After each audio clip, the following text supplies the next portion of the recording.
All right, sorry for all the annoying waiting room stuff. UT forces us to do like this waiting room stuff whenever we have to invite people from outside the university. But welcome. I just want to talk about anything related to UT today, any questions you might have, just kind of go over UT. But it's kind of hard to do this when I'm not at the campus, but I'm going to try my best. And feel free to chime in and ask stuff if you guys want. So yeah, just like this where to start would be, I'd say from like a map of UT, because UT is a big school and trying to get around the campus is pretty hard if you don't know where to start from. So let me pull up a map of UT.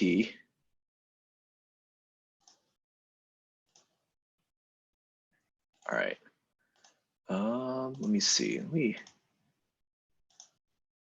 Abdul, I'm gonna make you the co-host so you can add people in while I present. So yeah, so if you guys don't know, you can go to maps.utex.edu to kind of get an idea of what the campus looks like. So this is our campus. As you can see, it kind of, I-35 kind of goes through it, but the core heart of campus is over here. So let me see if I can use this annotation stuff. Is that possible?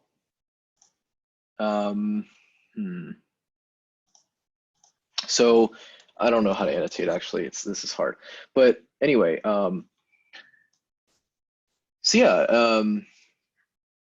so the heart of campus centers around our tower. So this is our tower. It's known as the main building because it's kind of the main, fixture of the campus. And you can see this from miles away, and it's pretty cool because you kind of just can tell where you are based on like where the tower is relative to you, right? So the main building is where like the president's office is, and there's like a lot of like student services over here. What else do they have? They just have like a lot of like, high level people who have their offices here, and a lot of administrative things also based in the main building. Then you've got like the Fawn Academic Center, which is like a study room, study space, and some other, campus like administrative people have their offices here. And also it's where you get your ID from if you were able to go to campus. And it's also the home to the IT's help desk for students. And then just west of that is the union, the Texas Union. And this is our older union. We have two student unions. And for those of you who don't know what a student union is, it's basically like a place for students who congregate to kind of like relax and chill and study with other students. So no classes are really held in unions, except for the SAC. That's, they do have some lecture halls there, but usually it's not for classes. It's just kind of to study and to like get food and stuff like that. So yeah. There's actually a bowling alley in the basement of the union, which is really cool because you wouldn't expect that to be in a school, right? But UT has its very own bowling alley, and actually I've like gone here and bowled several times, either with like my class or with like my FIG, which is like your first year like interest group thingy. I've also just gone and bowled with friends, I think. Yeah, it's pretty cool. Is the union like an entertainment place? Yeah, basically it is. Especially the basement. The basement, you can bowl there, you can play pool, you can play, what do you call it? Air hockey, stuff like that, right? So, by the way, if you're trying to Zoom bomb me, it's not working. Like, just this isn't. You're not going to disturb me. I'm not a 50-year-old person. You can go ahead and Zoom bomb me. I don't care. So, thanks, man. So any student can access the union? Yeah, as long as technically you have to have a student ID to go inside, but they don't really check. That's just the rule to prevent homeless people from going in there and like causing trouble. But yeah, any student can go into the student union. And it's open until like 1 a.m. every day, which is really nice. Okay, so these are some other buildings that don't really matter to us. Over here, we have 6 buildings kind of in a neat row, and this is what we call the 6-pack. So kind of like your muscles. This is the 6-pack. I can't remember all of the names of the 6-pack. If you do, that means you're probably like spending a lot of time here. But yeah, it's basically the buildings surrounding the South Mall. They're very nice. They're old antique buildings. If I can just like go to the building details here, you can see like they look pretty cool, right? So they're like these nice old antique buildings. Let's see. Could I pull up some other building pictures? Well, first you got to see the main building. This is the tower, right? So you can see the tower in all its glory, right? Stuff like that. There's actually a library inside the tower. It's called the Life Sciences Library. And even though it's for like life science books, you can still go inside there like during the day and study. It's not open 24/7 like the PCL is, but it's a really nice place to study during the day. Okay, and then over here we have like the history building, Garrison Hall, Hogg, WC Hogg. That's like for CNS. Gebauer is like administrative building for COLA. We've got Welch, which is like the chemistry building, and I guess some bio classes are based here as well. You've got like Painter, which is also CNS building, bio labs here, Hackerman, some research labs, molecular bio, all these things are for CNS. Okay, we got Gearing here, which is for human ecology, so like textiles and stuff like that. We'll come back to these buildings over here later. And then over here we have Wagner, which is like philosophy, classics, and what am I missing? No, it is philosophy and classics. And let's see, you got the Macomb School business building over here. These are actually two buildings that are technically separate, but they're connected. So not a big deal. And then, yeah, you got PCL here, Jester, you got Jester West and Jester East over here. And then I'll come back to these other places later. So Greg Gym is like the main gym that students use. We have, there's like a lot of weights, like weight training, you know, like equipment here. You got treadmills, you got racquetball courts, you have swimming pools, both indoor and outdoor, a lot of stuff. So it's the main gym. We also have another gym here called Rec Sports. It's a little further away, but it's definitely still a gym you can use. And the best part about these gyms are, if you pay tuition, you get to use these gyms. They are included in your tuition. So they're completely free to use as long as you pay your tuition. The tuition is the expensive part, but after that, just enjoy your gym. And then you got the Student Activity Center over here, the WCP. And they renamed this from the SAC recently because we had a former president, William Powers. He passed away last year. So we renamed the SAC after him. But yeah, most students still refer to it as the SAC because they just renamed it this year, actually. So it's been like just a few months. And so this is our other student union. It's much newer. It has like student government, Senate of College Councils, a lot of student orgs based over here. Like we have like a inclusivity center. What is it called?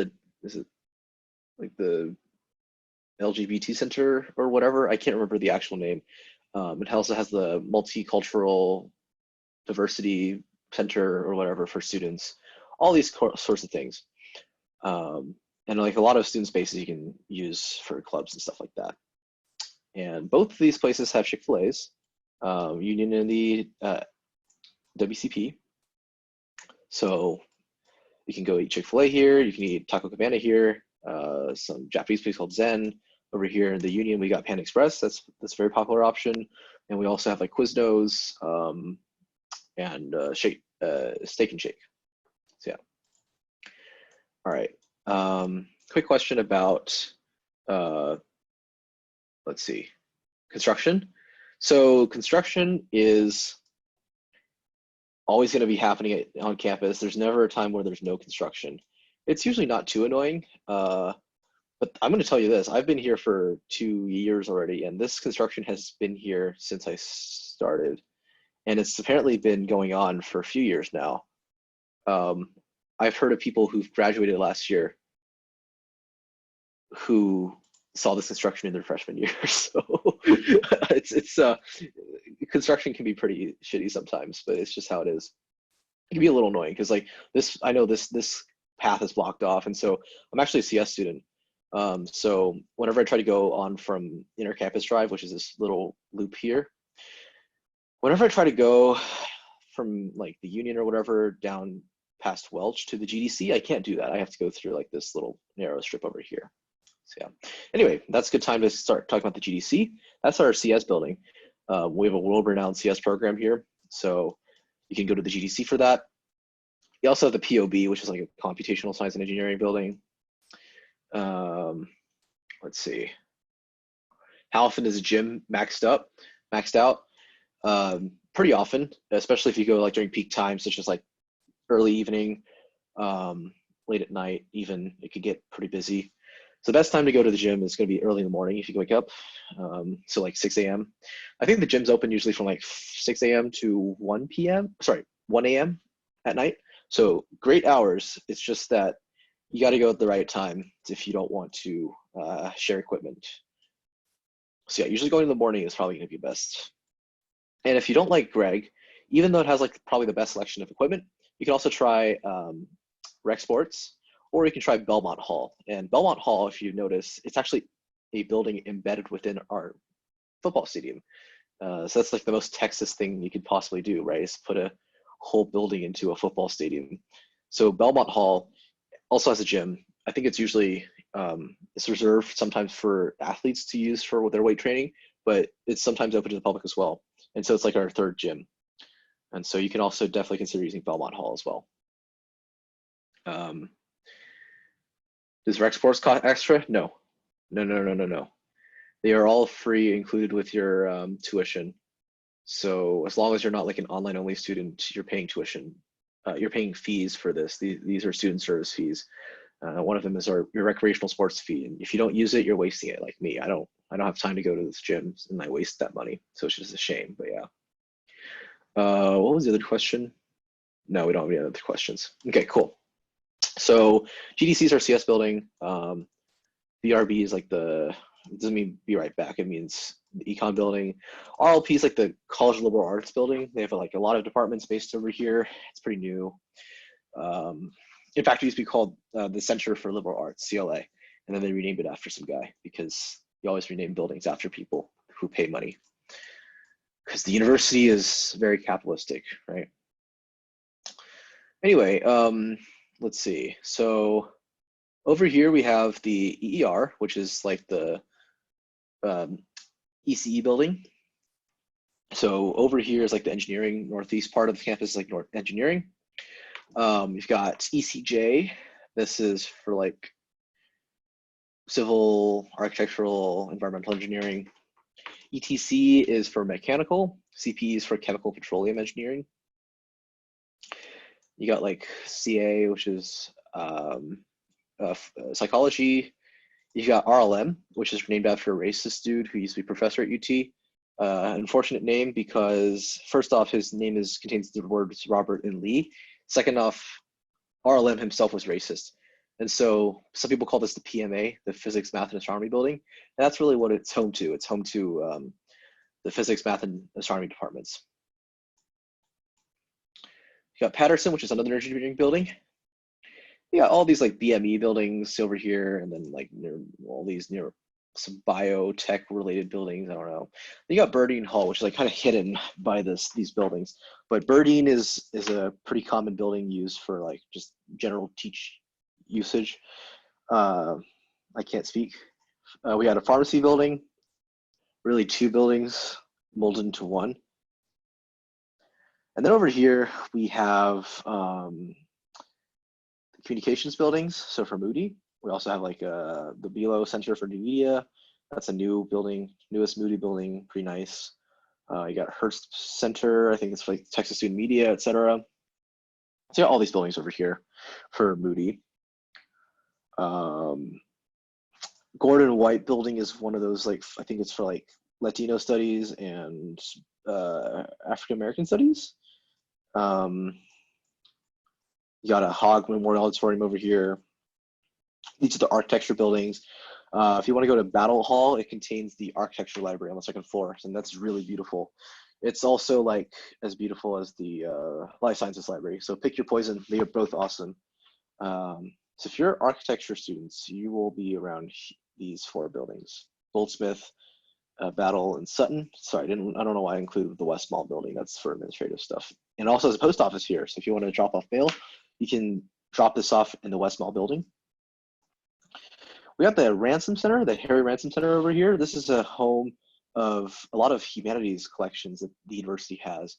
UT Austin's actually has a pretty good collection of things, and they basically store it here in the Harry Ransom Center. And so it includes one of the Gutenberg Bibles. So UT actually owns a Gutenberg Bible, one of the original ones, and it's stored right here in the Harry Ransom Center. You can actually see it, and it's like under like a glass shield, of course, but you can definitely use it if you want to. No, sorry, not use it. You can go see it if you want to. You cannot use it. And speaking of museums, we have a few more on campus. The second one is called the Blanton Museum of Art. It's basically Austin's art museum. But yeah, it's on the UT's campus, and it's pretty nice. Not as good as like maybe Houston's Museum of Fine Arts or whatever, or Dallas Museum of Arts, or the Kimball Museum in Fort Worth. But the BMA is still pretty cool. And the good thing about these centers and the museums is you can actually get into them for free with your UT student ID. Another museum we have is actually a presidential museum. It's the LBJ Library. And so it's way over here. It's kind of far away from most things. It's next to our UT's public policy school building, but the LBJ Library is still a presidential library, right? We don't have many of those in the United States. And you can get in for free with your UT student ID anytime, which is really nice. So yeah, it's kind of far away, but I think a lot of professors for like your UGS classes, which is like your first year class, your first year signature course, they might require you to like write something up after like a visit to like the LBJ or like the Blanton. So yeah. I'm going to talk about course selection in a bit because I'm just going to go through the campus right now. I'm really sorry, but UT is a huge campus. And because you guys don't get to go to UT right now, I think it's only fair that you guys get familiarized with campus first and foremost, because you guys were robbed of the ability to go to campus, which is truly unfair and unfortunate. And I want to make sure that you guys know campus as best as possible because it's a beautiful campus. Do you want people to get lost? Oh yeah, for sure. Like during the first few days, of course. But Google Maps is your friend for sure. Yeah, just don't fall for the trick where you're like, oh, I'm at Jester. How do I get to UTC? Well, if you look at the map, it's very close. So we have like memes online where we make fun of freshmen who are like staying in the middle of Speedway, which is here, trying to find UTC from Jester because it's right there. But hopefully that doesn't happen to you. Anyway, it won't happen to you if you familiarize yourself with this map, right? So next I'll talk about the dorms, which have been missing around. So these are in yellow. So we have a few dorms over here. I used to work for University Housing and Dining. Side note, never worked for them. They treat their employees like shit. So definitely don't work for them, but I at least made the most out of it until I had to leave. Anyway, so we have like the Jester area dorms, which is Jester West and Jester East. It's home to J2, which is one of our buffet style dining halls. It's all you can eat. It's on the second floor of Jester. That's why they call it J2. On the first floor, you've got like a la carte options such as Jester City Limits and stuff like that. So let me just like kind of go and take you on a tour of what that looks like. So dining, we have a few locations.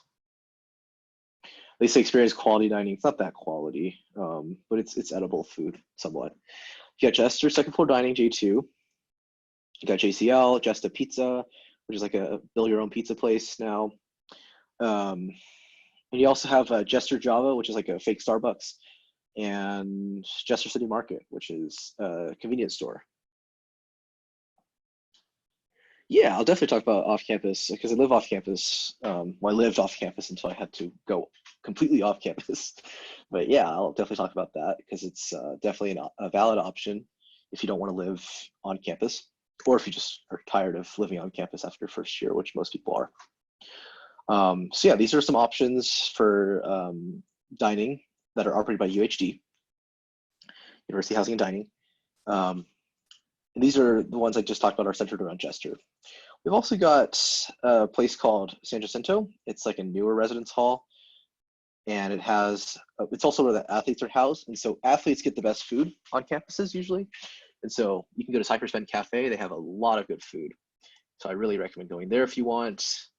You can spend like your dining money that they give you, and that can't be spent anywhere else outside of campus. So you gotta have to use it over at the UHD locations. So definitely use it at Cypress Bend. That's the best way to use your money for sure. And then let me talk about the other places that we have. So then you have like these dorms: Moore Hill, Brackenridge, Roberts, and Prather Hall. They're like older, but I would say Moore Hill is pretty loved by people who are like studious and quiet. These are like kind of like old and kind of crappy dorms, but you might get placed here if you want. Over here we have the honors quad. So if you're in a, I like to call it the quad because it sounds less elitist and less pretentious, but yeah, officially it's the honors quad. The ABC, so Andrews, Blanton, and Carruthers dorms are the actual dorms that are set aside for honors students. And Littlefield is still within the quad, but it's not connected to them. It's not connected to the ABC dorms. And it's specifically for girls, and there are restricted visitation policies in place. So it's good if you're a girl and you want to kind of stay safe at night. It means that guys can't go to your room and cause trouble for you. Now, if you like that kind of stuff, then sure, live in Kinsolving, which is our other all-girls dorm on campus, and does not have very strict visitation policies.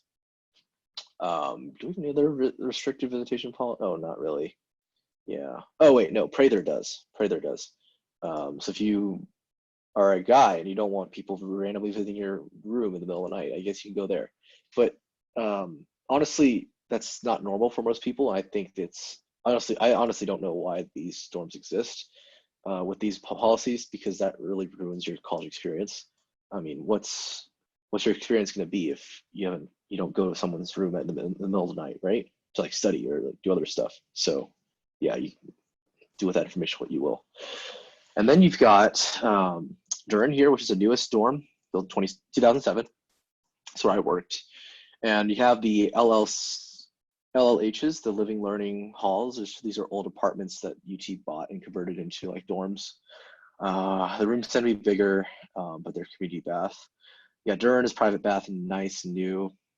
So it's pretty in demand, but it's pretty far away from everywhere. San Jack is pretty in demand as well because it's expensive, but it has a good location on campus. So a lot of people like to use that, and also it has private bathrooms.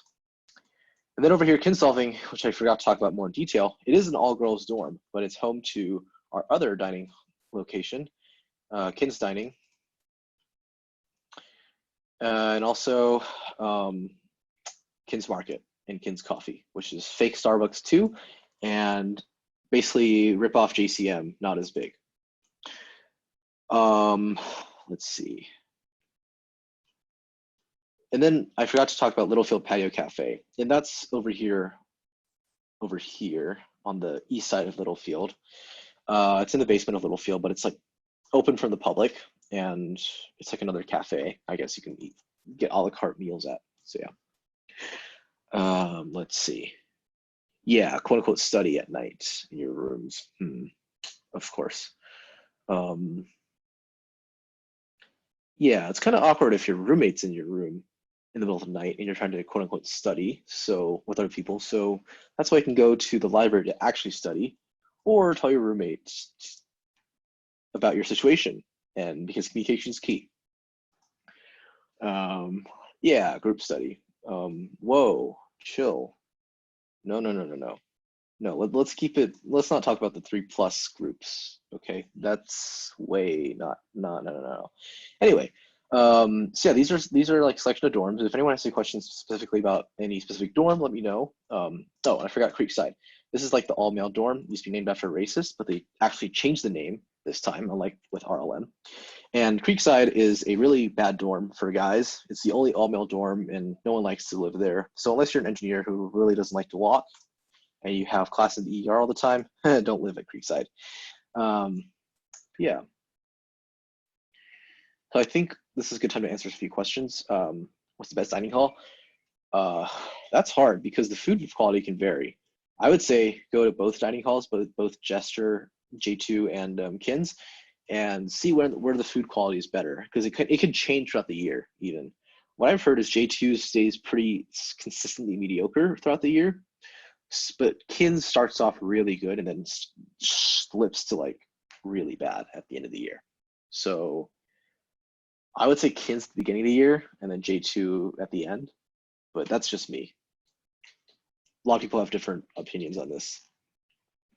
Very close off-campus supermarkets. The closest one is actually basically on campus. It's Target in Dobie.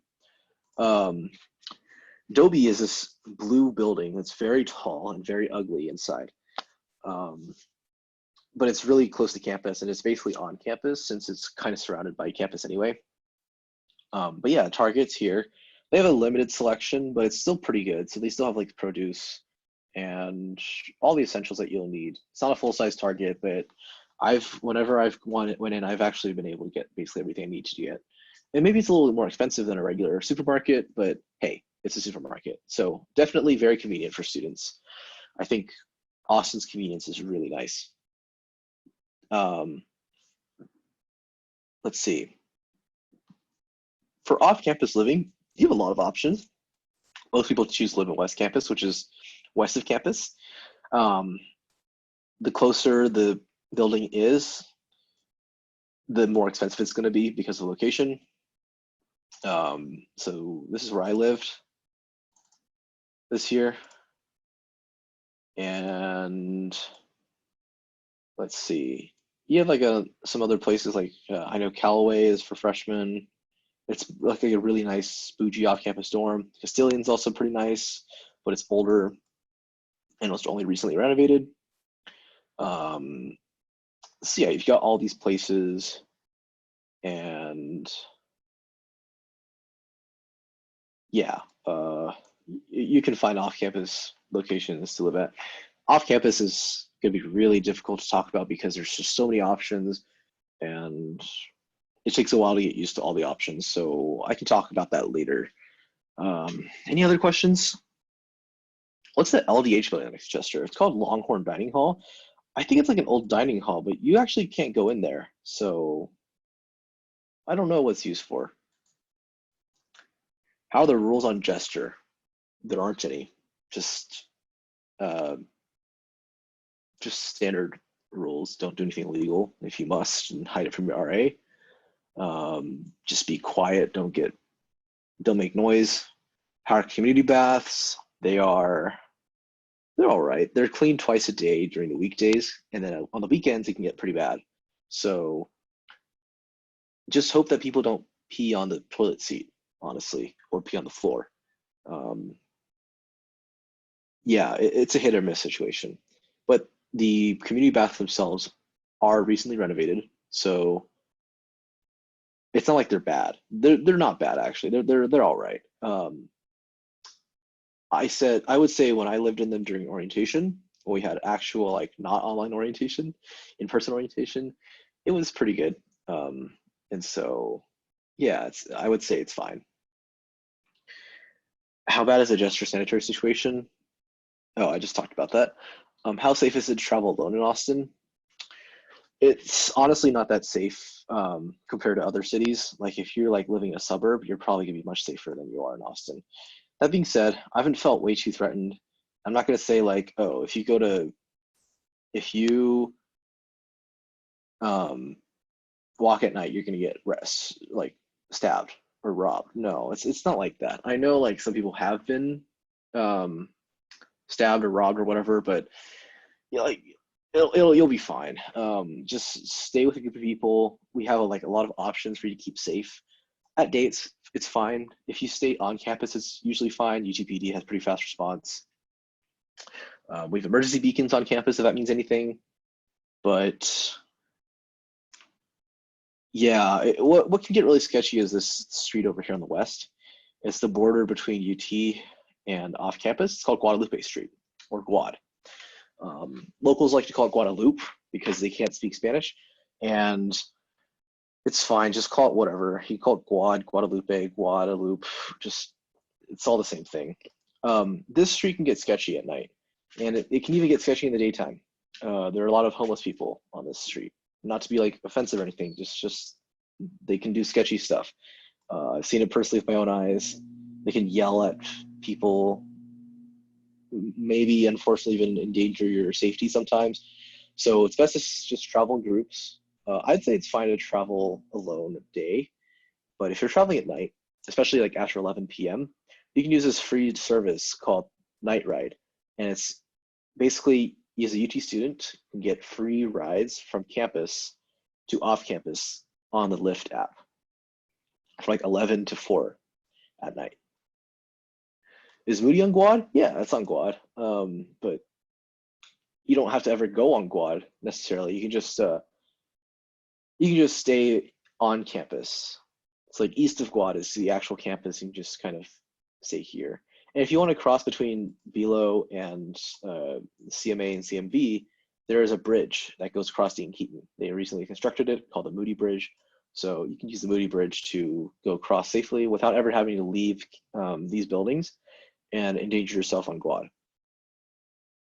How's 6th Street? That's a really good question. 6th Street is awesome. On Thursdays, Fridays, and Saturday nights, they blocked it. They block it off for car traffic. And so you can just basically go and take a bus there. Don't drive, please. Like, we know you're not going to be driving back sober. You can take a bus from Dobie. You can take a bus from West Campus. You can take a bus from somewhere else. I forgot. But yeah, you can take a bus from here, right here. It goes all the way down to 6th Street. And so if you don't know what 6th Street has, well, let's see.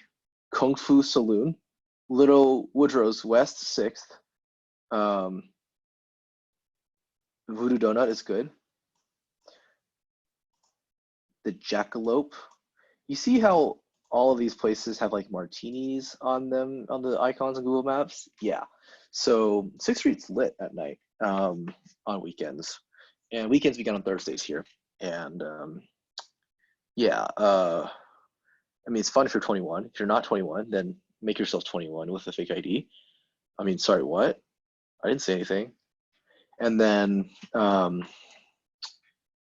let's see. And yeah, it's just a lot of fun at night. It's good nightlife for young people. So yeah, recommend it. If you're into that kind of stuff, then definitely go. It's pretty safe. Just go with friends. What do you think about your financial aid? I don't have any financial aid because, quite frankly, they give me bad financial aid. They just give me like these like unsubsidized loans, and I was just like, screw this. So I'm paying for it by myself. Parents help me out, thankfully, but because I'm a CS student, I can just like use my internship money to kind of help pay for it. So yeah.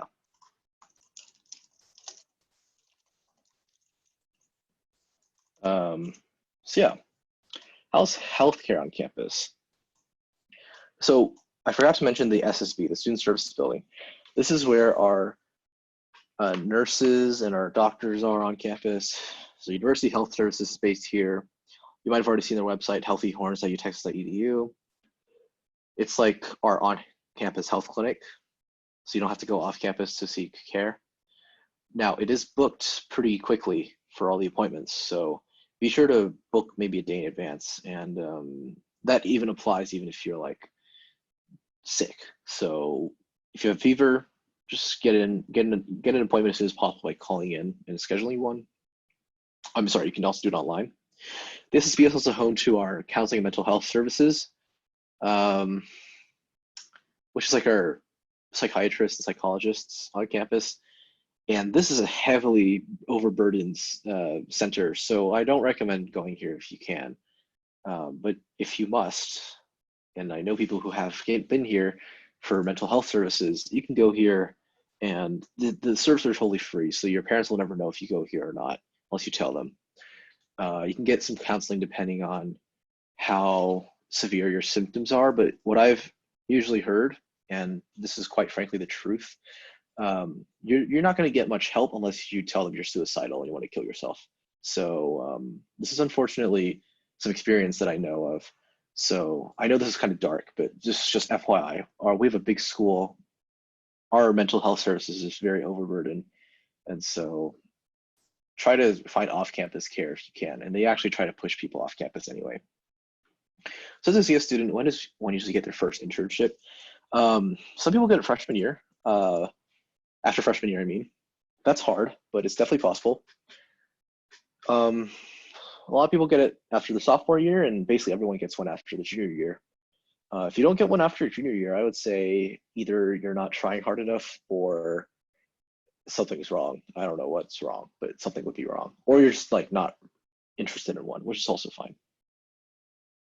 So yeah, I mean, I wouldn't say you have to change your major necessarily, but UTCS is very employable. We have like 88% job placement after graduation. So it's a good program. You're gonna get a job basically if you just at least try a little bit. I mean, yeah, there's a lot of people who place into good programs. So like for instance, this summer, I was gonna go to Seattle to work for Microsoft, but now I have to stay home and work for Microsoft. So hopefully that goes well. House clubs. Well, we have a lot of clubs, and you can search for all of them on HornsLink. So yeah, just look up HornsLink. It's the first link on Google, and you can just like log in with your UTE ID, and you can see like all the orgs that we have. So like for instance, I help manage the Computer Science Business Student Association. It's for the students who are in the CSB program. And so, yeah, let's see. So like you can help start your own club. You just have to like go through the club process, stuff like that. You can also join our other clubs. As you can see, like we have a lot of clubs here, you know, like a figure skating club, you know, all these really cool, you know, frats and professional organizations, etc. Would you recommend this shotgun method for applying for internships after freshman year? I don't know what you mean by shotgun method. Could you elaborate on that? And then I heard there was a guy's bachelor watch party in bathrobes club. That is the first time I've heard of that club, and you might think I'm just out of the loop, but there are so many clubs here at UT. It's like not possible for us to know all of them. So let's see, is there one? Okay, maybe it's unofficial, or maybe they decommissioned it or something. I don't know. But yeah, there's definitely a lot of clubs. Just applying to a bunch of places and seeing what sticks. That's basically how everyone applies for internships. I don't know any other way to do it. So yeah, yeah. Unless you don't want any internships, that's the only way you have to apply to internships. So yeah, because you're gonna get rejected from like a lot of places, and that's fine. Just gotta find your right pick. Find your right fit. Sorry. All right, so I think that kind of concludes like a brief overview of all of the important buildings here at UT. I know this was fast, but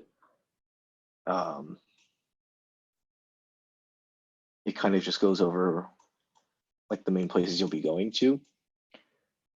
Does anyone have like any other questions that I can help answer about UT? These are some really good questions, by the way.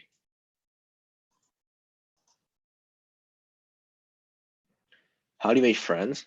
Yeah, that's a good question. Well, how would I know? No, I'm kidding. So one way is to make friends in your classes. You know, you're inevitably going to have to study with these people, and so you'll probably make friends with them that way. I know people who have met their SOs in their classes. You can meet people in your dorms, meet people in orgs. That's like a main way to do it. You can just, yeah, joining orgs and all these other ways is a good way of making friends. So I really recommend just reaching out, because in college you kind of have to put the initiative in front of you. You have to be the one being outgoing and finding that initiative to like go and join clubs and make friends. So no one's gonna come up to you and say, "Hey, you want to be my friend?" That's it's pretty rare. So yeah, you definitely want to be the one who is, you know, out there trying to make friends yourself. How annoying is it? How annoying is it to get from Jester to EER? Um, it's not that bad. It's just like a 6-7 minute walk up Speedway. Um, it is uphill going from Jester to EER, but it's downhill at least from going from ER to Jester, so that might be nice. How's dating? We have a pretty active scene here, so if you want to do that, then um, I guess do it. Yeah. Um, there's a lot of people who are single, a lot of people who are together. So yeah. Don't reach out on GroupMe and try dating like that. That's really cringe. And don't try to date through the Facebook group that you guys have right now. I know like you have nothing better to do, but please like wait until you get on campus. I'm pretty sure we're going to be on campus by fall. If we're not, you can wait until spring. The fish funeral, I think that's the most ridiculous thing that ever happened. And I don't know why it happened, but whatever. I'm happy they did that. Uh, thoughts on the scooter speed limits? So people don't know how to drive scooters here. If you literally just follow traffic laws, you would be able to drive the scooter without running into people. But if you run those scooters at like 15 miles an hour, you are going to run into somebody who on a busy road. So I think those are necessary because people don't know how to drive. If you just learn how to drive using the driver's ed classes that you took with when you got your driver's license, there is no problem with riding a scooter. I can say that from personal experience, right? But if you run into people on Speedway, like during class change periods, with running into them during 15 miles an hour, then yes, the school is going to enforce like an 8 mile an hour speed limit. And that is slow, but you won't hurt anybody with that. Okay, so is Hornslink just a site for clubs and orgs, clubs and events going on in the campus? Oh, so these are not specifically for all campus events. These are only specifically for like student orgs. And even then, they don't really publish all their events on Hornslink. So the best way to do it would just be in-person tabling. They'll like be tabling like on the West Mall, which is over here, or on Speedway in front of like Greg and stuff like that. And they'll be advertising their orgs there. You can join them like that. They'll also be on Facebook, just like word of mouth, etc. So yeah, we do have scooter speed limits because people don't know how to drive. You think they're going to let you Tokyo drift on campus? Yeah, you can do that if you buy your own scooter. You just might get in trouble with UTPD. Definitely don't do it during a busy like class day. Do it like on a weekend at night or something like that, and that's probably fine. Yeah, I used to ride scooters on campus before the speed limit was implemented, and yeah, you can totally speed around at night. It's on Speedway. It's pretty safe and it's pretty fun. Just don't do anything stupid. How early should you leave class to have minimal traffic on Speedway? I don't recommend doing that. I just think it's just deal with the traffic. It's not that bad. It's not like cars, right? You can walk through people. You can take alternative routes. If your class is 50 minutes long, you'll have 10 minutes to change classes. You usually get released like 50 minutes into your hour.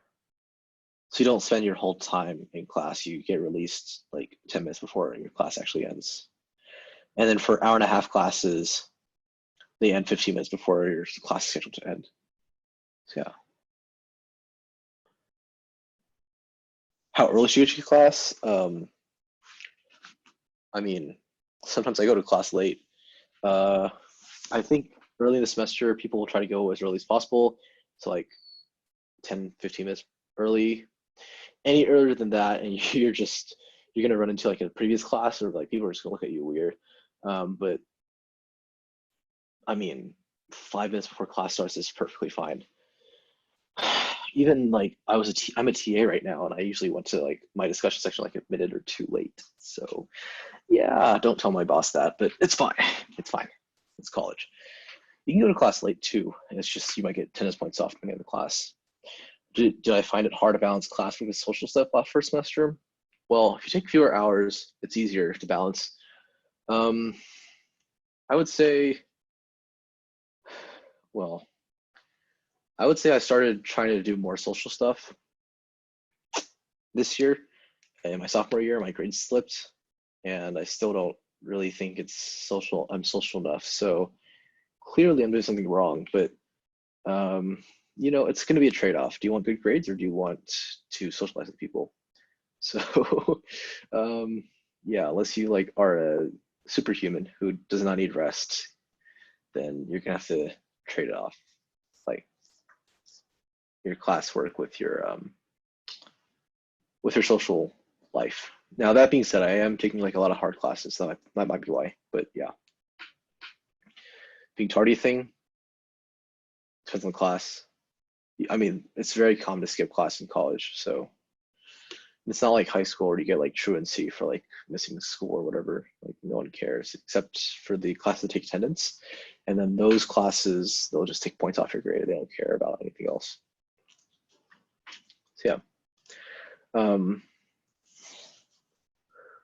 but yeah, my personal experience has been pretty academically focused, and honestly, it's just because I'm in like these rigorous programs, and so I don't really have a choice but to do that. Otherwise, I'm going to be swamped and die. So it's a little unfortunate, but don't be like me. I'm definitely trying to get more out there myself. Try to be more social. If you can take fewer credit hours, like 12 credit hours your first semester, do it and have fun and make friends, and you can spend a good amount of time just like chilling and not doing class. So yeah. Are FRI classes scattered around or is it in a certain building? Yeah, they're definitely scattered around. And on that note, basically all classes are scattered around the campus. So even if you're like a CS major, you're not going to have all your class in the GDC. That's just not going to happen. Some CS classes aren't even in the GDC. There might be like in the UTC or somewhere else. And on that note, your first year, you're probably not even going to be taking a lot of major related classes. So a lot of your core classes are going to just be scattered across campus. So definitely don't count on being close to a certain building for your dorm, because it's not likely that your classes are all going to be there.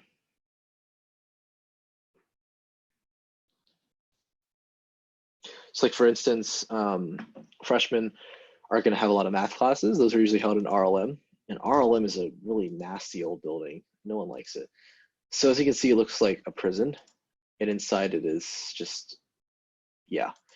And if you ever have to ride the RLM elevators, good luck. You're going to be hanging out for dear life there. So yeah. Why do some classes on the course schedule say they are closed if people can't even register yet? Oh yeah, so UT is this really weird system where we close some of the classes before you can even register for them. And the reason is because they don't want open registration. They want to limit these classes to assigning people to register to them based on like what the advisors say. During orientation, you're going to learn about these 9.8 codes, and these 9.8 codes are assigned to join your FIG and to join like your designated section of a certain class. And so like if you're a CS major, for instance, you'll see like a lot of the intro classes are closed already. It's not because people registered for them already, you're just out of luck. It's because they've literally closed them off so that you don't register for them on your own. It means you're just going to be assigned a section, and you're not going to have a choice in when you get to take it. And that's kind of unfortunate, but yeah, some departments operate like this. Right now, all the classes that show is closed. Definitely do not have enrollment in them because no one has been able to register for classes yet. So all the classes that show that they're closed, that doesn't mean that they're full. It just means that they're not open for public registration. Once we've gotten into like mid-May, that's when all the classes have been registered by our current students. And at that time, you can take a look at which ones are closed because of, per se, like they used to be open, but now they're closed. That does mean that they are full. And closed is a very vague term. It does not tell you whether the class is full or whether it's just off limits. And there's no way for a student to tell at UT. It's very frustrating, but it's just one of the things you have to deal with at UT. If an instructor says staff on it, that just means that we haven't assigned the department offering the class has not assigned an instructor on it yet, and you will probably determine like who's going to teach it. For labs, like chem labs, bio labs, etc., it's not going to be the instructor teaching it. It's not going to be like a professor. It's going to be a TA who's going to be in charge of those. So for those classes, it doesn't matter what the instructor name is. It's not going to be that instructor. It's just going to be a randomly assigned TA. You're not going to have a choice on who it is.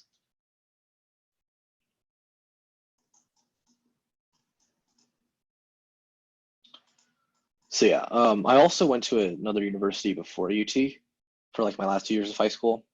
So this is my second university technically, and there are some things I know that UT does that other universities don't. So yeah, those things are the ones I might get frustrated at if they're like negatively impacting students. Is there curfew in the dorms? No, except for Littlefield and Prather. Oh wait, no. Curfew like on when you return to the dorms? No. You can do whatever you want. This is college. No one cares. How's my experience with Austin? So like the city or the university? With the city itself, I like it. It's pretty different from where I'm from. I'm from a suburb of Dallas. Is anyone here from Dallas? So are you guys able to unmute yourselves? You guys can talk if you want. It's kind of nice. So I'm north of Dallas. North Hey, of North Plano. Dallas gang. Yeah, I'm north of Plano. Um, I'm Kyra. I'm Frisco, which is near Dallas. oh, okay. So I cannot talk today. I'm right next to Frisco. So I'm in McKinney. And Austin's very different from these like North Dallas suburbs or even like the Houston suburbs, right? So like if you're from Houston, I know a few suburbs like Sugarland, the Woodlands, Cinco Ranch, Katy, Cypress, right? Am I ringing a few bells here? We've got to have some people here from Houston, from these cities. Yeah, I'm from Houston. All right. Yeah, so I think Austin's pretty different from these suburbs. You might be thinking, oh, it's like white sprawl and whatever. Yeah, these are like really boring cities, and I'm so tired of living here because we have like one movie theater and no ice skating rinks and whatever. So Austin's really nice because we have a lively nightlife, got a lot of activities to do. I make it sound kind of boring because I'm just like kind of thinking of it from my head, but yeah, like Austin has like a lot of stuff you can like go and do. So on the weekends you can like go downtown, do stuff, go to Zilker Park, and if I just zoom out on the map over here, Zilker Park is across a river. So we have a river which we call a lake. The official name is Lady Bird Lake, named after Lyndon B. Johnson's wife, right? It's also called Town Lake. And then over here is Barton Creek, and near Barton Creek we have a municipal pool, and we have Zilker Park, and also Botanical Garden. So this is like pretty popular for people to come over here to just like come and chill. Zilker is pretty big. You can also like hike around like the lake and stuff like that. So yeah. Austin's kind of like a combination of, I would say, like Cali, Seattle, Portland, and what's the last city? Some combination of something else. I forgot. I guess San Francisco? That doesn't sound right either. Anyway, it's a combination of like few cities, right? So it's not as extreme as these cities. Like, for instance, Portland is very weird and very hipster. sorry, not hipster. I'd just say it's weird. Seattle is hipster in that tech sense. San Francisco is way too techy. Um, Seattle also is a little weird, but not Portland weird. It's hard to say. I don't know how to describe them unless you have been to these cities. Um, but yeah, Austin has like it's a pretty liberal city, and you have all these like cool things you can go to, right? Got nice restaurants over here, so like Franklin Barbecue, stuff like that. Torchy's all over UT and Austin, and yeah, if you got other places up here, you got the Domain, you got like a lot of bars over here as well, and we got like a lot of like events that happen around the year, so like ACL, South by Southwest, and other stuff like that. I know a lot of people go to like Mozart's Coffee Roasters. You also can go to Mount Bonnell over here, and that's a nice like scenery place to go. It's along the banks of the Colorado River, a nice view of it. It's like a nice mount to like go and explore. So overall, Austin's pretty nice. There's like a lot of cool places you can go to. A lot of like, a lot of definitely a lot of hipster places. You know, if you go like South Congress Street, you have a lot of hipster places as well, like Home Slice Pizza, Hot Dottie, a lot of shops over here. First Street also contains a lot of stuff. If you go along Lamar, there's also a lot of stuff here as well. You've got the original Chewy's, a lot of diners and stuff like that. So yeah, I could go on and on, but Austin's pretty hipster, and so there's a lot of hipster stuff that you can check out. So yeah. Would I recommend joining a frat? Oh, that definitely depends on whether you're into it. If you think you want to try, go ahead. But all the stuff you hear about frats is basically true. Even though no one likes to talk about it, they happen. So if that's the kind of thing you're into, go ahead. I personally would never join a frat, even if you pay me money to do so. But yeah. Has UT said anything about going online in the fall? No, not yet. We have no idea. It's too early to tell right now. Even I don't know. I think it's just best to patiently wait for the news. Do I recommend bringing a car or a bike? I think it's a good idea to bring. You can bring a bike for sure. UT has lots of bike racks everywhere, and you should be able to save your, not save, you should be able to park your bike somewhere. Just be sure to bring a U-lock. If you use a chain lock, your bike's gonna get stolen, like for sure, because those thieves can just cut through the chains and like just like go with your bike. Yeah. Cars, on the other hand, if you find yourself, if you find that you need to go off campus pretty often, so for instance, the nearest big grocery store is going to be HEB here at Hancock. If you need to go to HEB, then you're probably going to need a car or borrow someone who has a car. You can also take the bus there, but it's just not convenient. But parking is expensive. You can expect to pay like $900 a year for parking if you park like on like the UT campus. So I recommend doing that only if you need to go off campus pretty often. First, I brought my car this year and I use it pretty often to go off campus, and I think it's been worth it. So, yeah. A bike though is really convenient for getting around campus, and as long as you can bike through the hilly campus, I think you can definitely bring a bike around here. The reputation difference between Jester East and Jester West is that Jester East tends to be more quiet, and so people are, I guess, more studious than Jester East. But that doesn't mean that you don't have people who like to party in Jester East. Jester West, on the other hand, is known to be more home to party people and gets a little loud on the weekends, maybe. But overall, it really depends on who actually decides to live next to you that shapes your experience. And so it's not really possible to determine that before you even pick your room, before you know who you're living with. And so it kind of just is luck of the draw. But if you want to use these guidelines to kind of pick like, oh, should I go with Jester East or Jester West?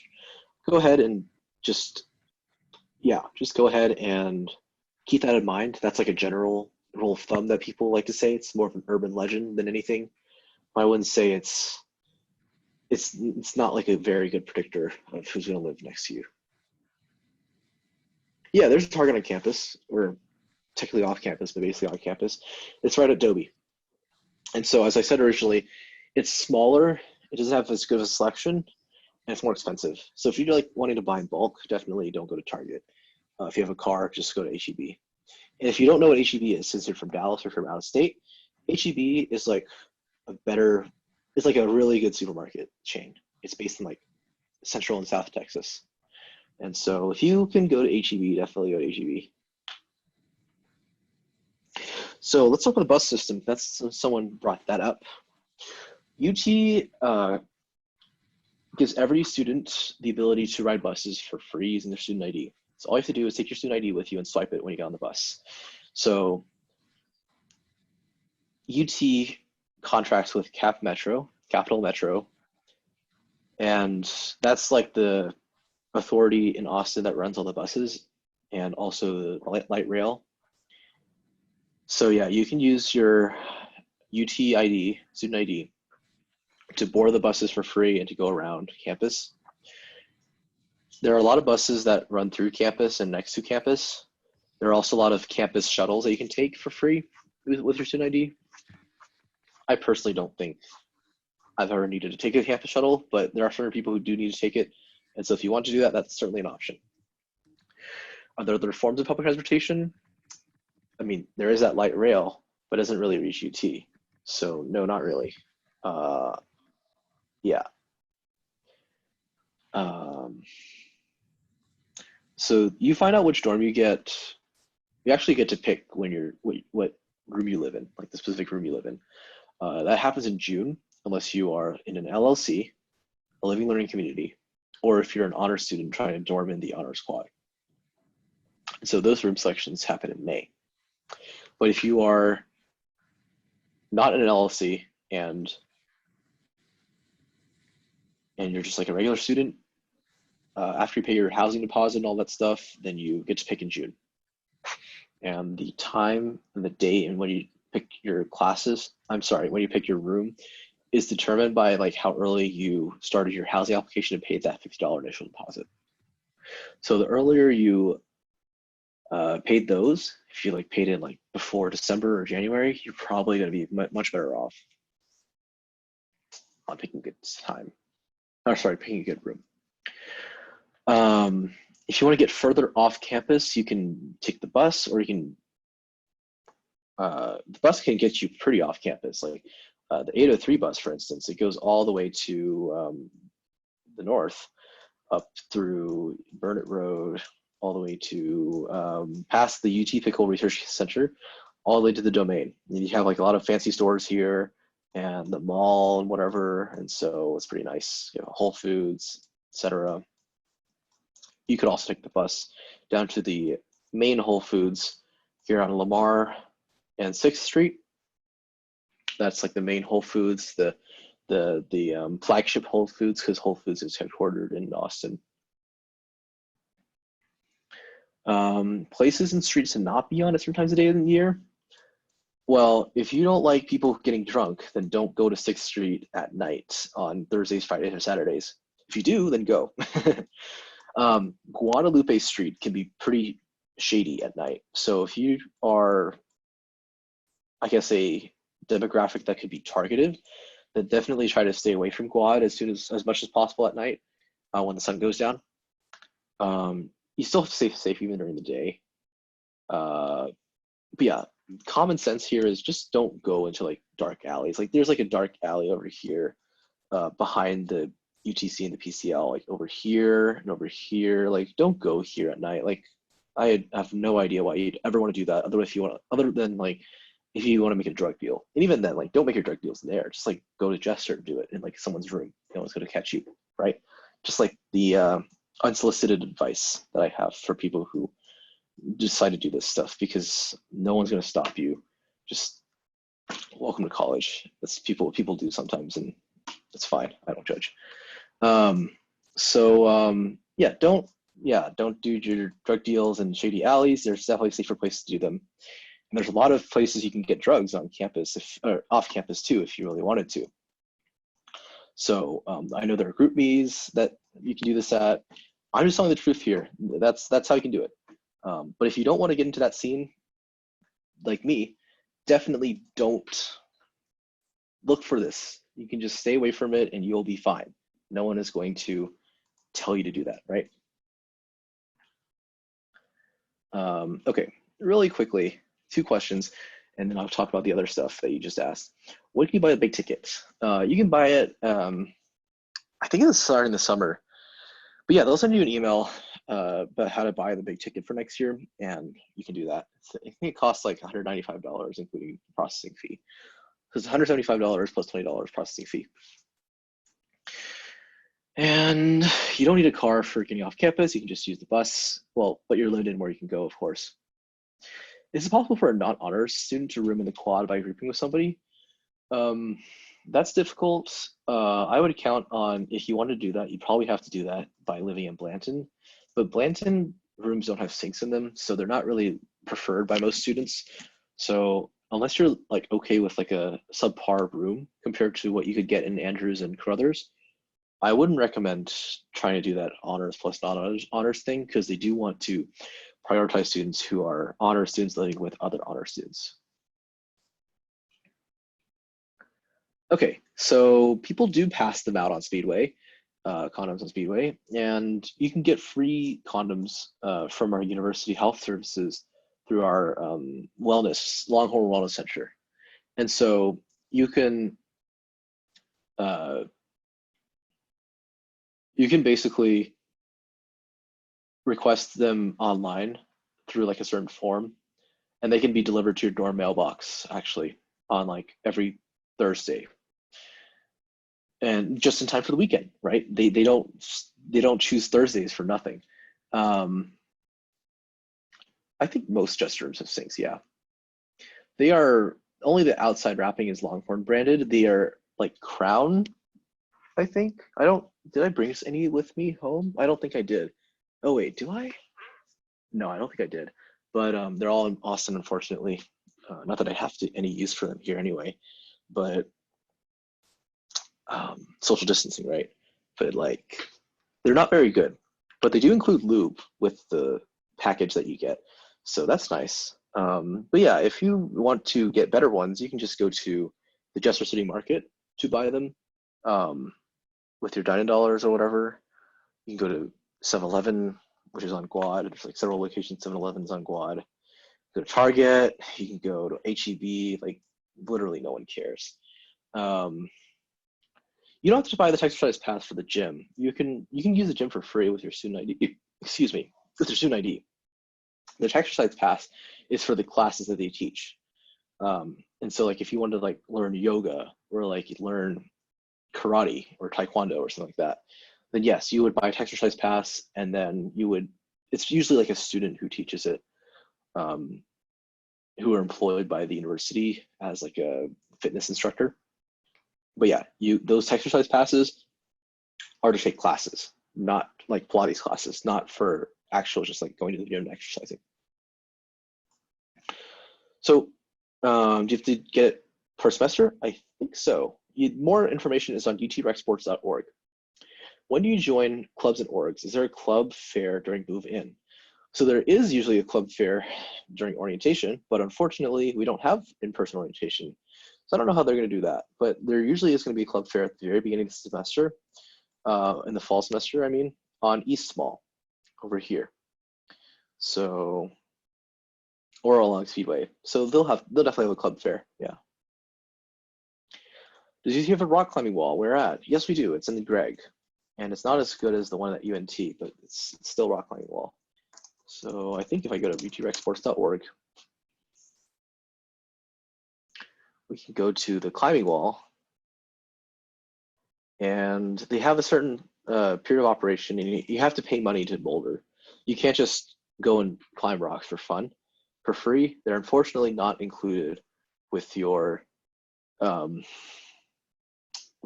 ability to access Greg and the other facilities.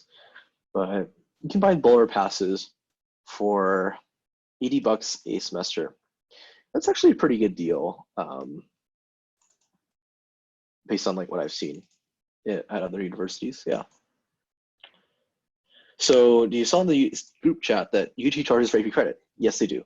If you want to claim UT, or if you want to claim your AP credits, you have to pay $10 per AP credit they want to claim. So if you want to go to this tool that I made to see like what AP credits you get, you can use this. So I'm going to put in my AP scores.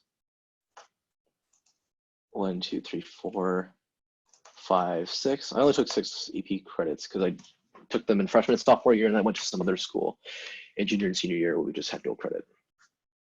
So you can use this tool to figure out like what AP credits you'd get. And let's say you wanted to claim all of them, then you would have to pay $10 per credit hour that you're claiming. And so you can claim some or all of them. So I can give you an example. If I go to my credit claiming page, so these are my AP credits that I've sent over to UT. I can claim these, right? So I claimed something for Chinese actually very recently because I had to make a change to my degree plan. And if I wanted to claim something, I have to go to petition for credit. And then I had to pay, I claimed credit for this class specifically, Chinese 2. And so I had to pay $60 because it's 6 hours. It's a 6-hour class. So the 6 in the first digit of the course code tells you that this is a 6-hour course. And so I had to pay $60 for this. And yeah. Do they charge for dual credit? No, they do not. They are, if you send your transcript over to UT Admissions, they will process it within a few weeks, and they're transferred for you for free. So if like, for instance, if I go to apps degree, no, it's planner, I think.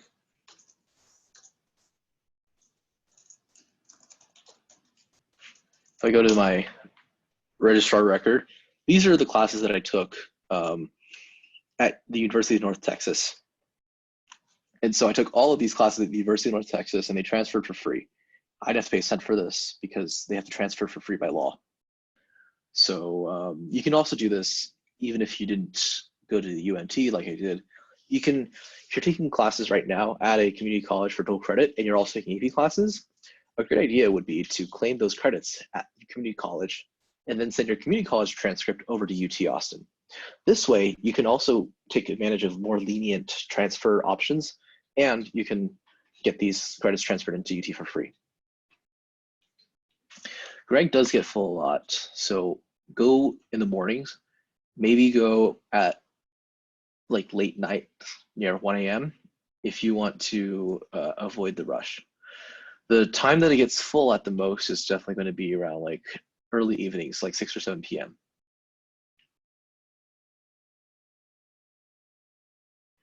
Petition for placement is when you don't want a class to count for credit, but you want to be able to skip a prerequisite. And so it's very rare that you would need to use petition for placement. It's almost useless.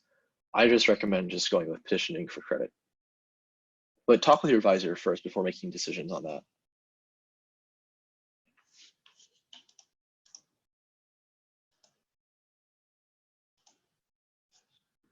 I've not studied abroad, and because of this whole coronavirus situation, I don't think it's going to be possible for me to do that in a timely manner.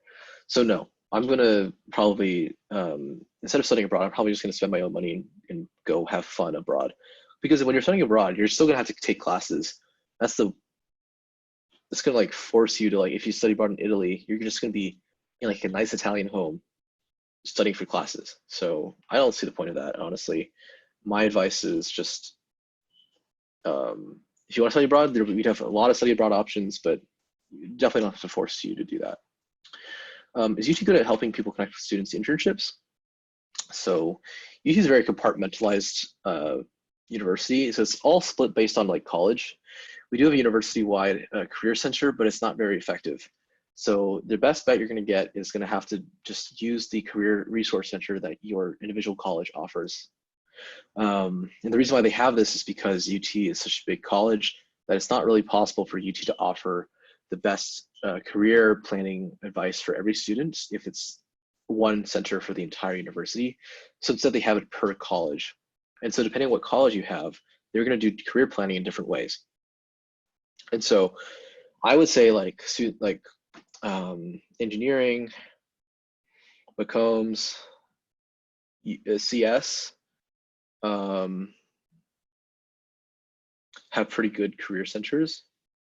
Liberal arts is also pretty good, but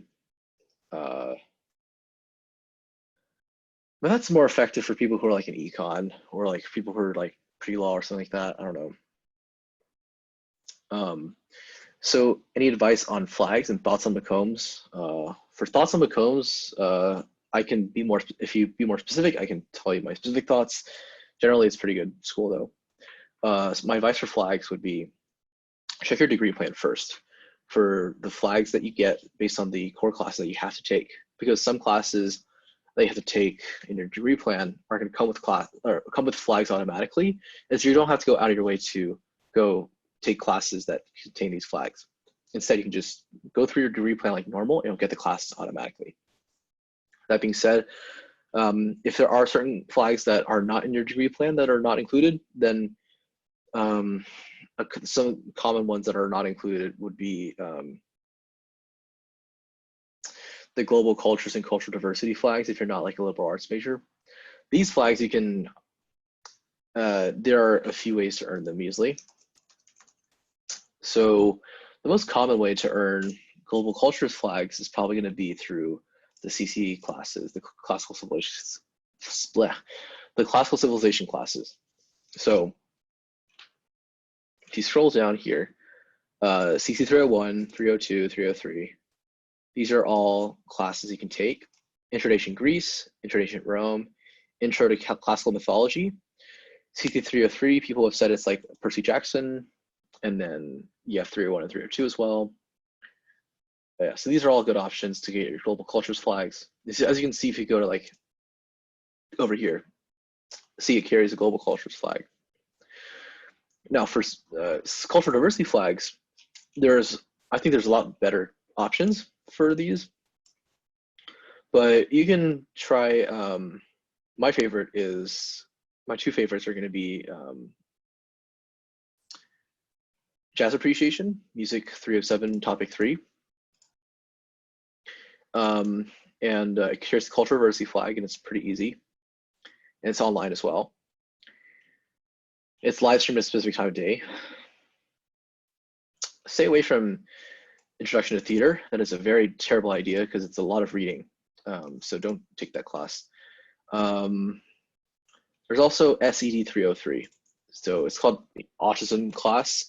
And it's a class where you just like, it's self-paced and you can learn all about autism. And the instructor, from what I've heard, is very passionate about autism and all that stuff. And I think she has like autistic children that she adopted or whatever. And so I think it's a wonderful class to take. It's pretty easy. The grade distribution is really good. So yeah, I'll take it if I were you. Yeah, those were two personal recommendations for getting the cultural diversity flag. The way I earned my global cultures flag was through this class called Sociology 319, Intro to Social Demography. I'm not sure if it still exists, but let's see if it does. It's a sociology class. Yeah, so it is being offered actually this semester, and it contains a global cultures flag. I just don't know who's teaching it. The professor I had, I don't think she's teaching it. Is she scheduled to teach it right now? She might be. If it is, then I can give you advice on it, but yeah.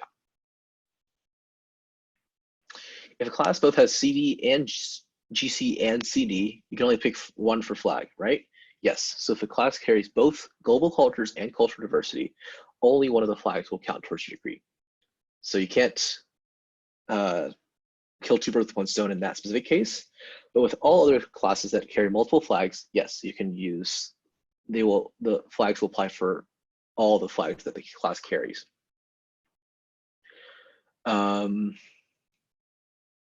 Let's see. You can also earn these flags through UGS classes. So your UGS classes are the first year signature classes. I definitely recommend those.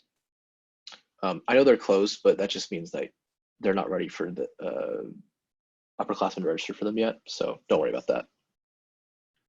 Yeah, you have a lot of classes here, a lot of choices. The UGS 302 classes are the smaller classes, and as you can see, some of them carry a lot of flags like this one, these, right? So that's a good way to get ahead in writing. I'm sorry, in getting your your flags. 302s are small lecture, not lecture-based, discussion-based classes, whereas 303s are lecture-based and a lot more easier to register for. And they tend to have some writing as well. So yeah. Okay.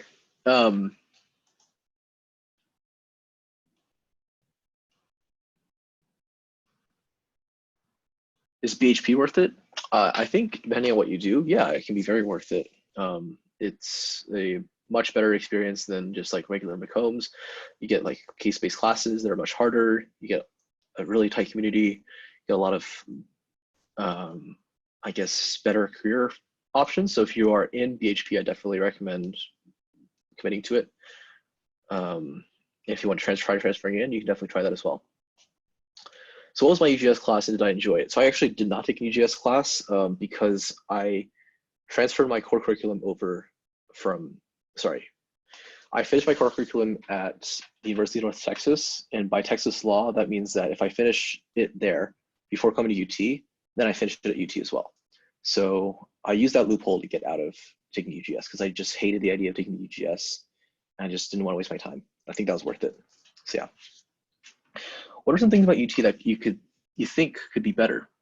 Well, there's a lot of things about UT that could be better. For instance, this registration system, are all these classes closed? Why can't they say like, not full, but like not open for registration? I don't know, stuff like that. UT is like a huge school, and so a lot of problems come with it being a big school. There's a lot of bureaucracy. Students are not as close to each other as like maybe some other smaller schools are. I don't know. You just got like a lot of problems as well. But I think all in all, UT is still a pretty good school. You're still going to get a good education here. It's just you're not going to get that small school feeling for sure. And that could be a good thing. That could be a bad thing. Might feel lost in the system. The registration system is messed up because, quite frankly, unless you have made good degree progress, you're probably not going to get good classes. And so it's kind of this cycle, And so there's not much you can do about it. We just hope and pray that you do well.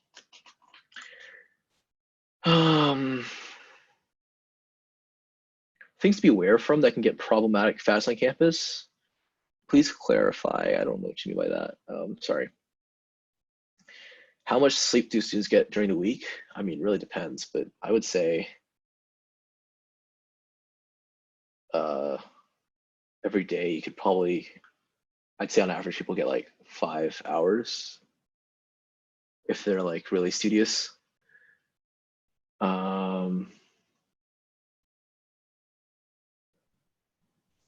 What's the humanities requirement for a core curriculum and social behavioral sciences? SBS is just like all your social science classes. You can find a list of ways to fulfill your core requirements by going to ugs.utexas.edu/core.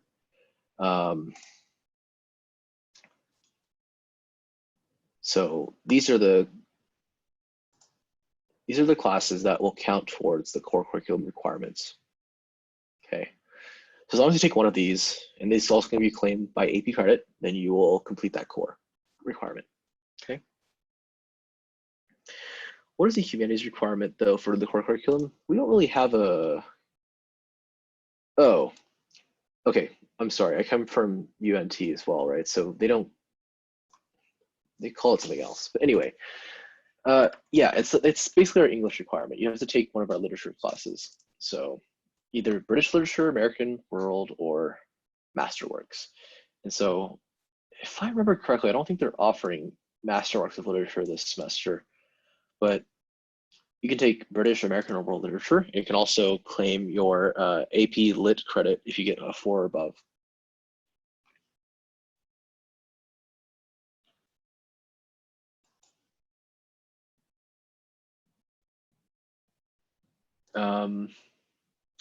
And then social behavioral sciences, you can see over here, it's all these classes. What is it like living in Austin? Does it live up to the hype? I think sometimes it does, sometimes it doesn't. I think Austin might be a little overhyped sometimes, but it's certainly better than living in like a really boring suburb of Texas. So yeah.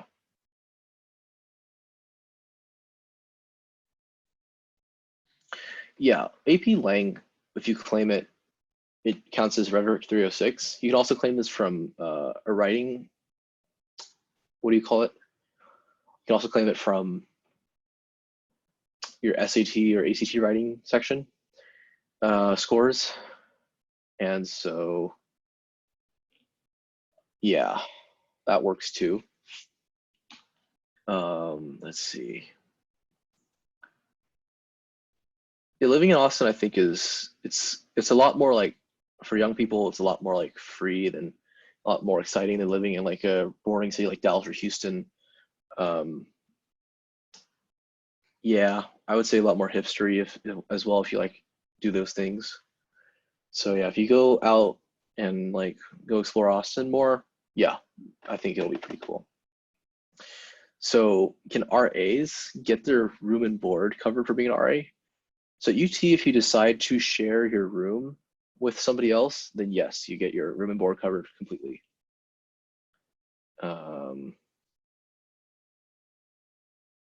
yeah.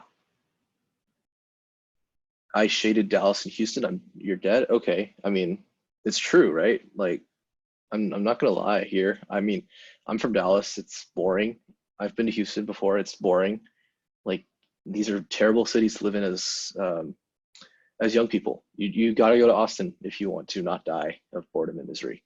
So yeah, I think it's great though to be in Austin. Um, definitely would. I definitely don't regret coming here. And even though I'm actually personally pretty tame, I think it's still a good choice. So if you are an RA and you share a room with like another person, then yeah, and you get your room and board covered completely. Otherwise, if you are an RA and you just choose to have your own room, then that's also possible, but you only get half your tuition or half your room and board covered for.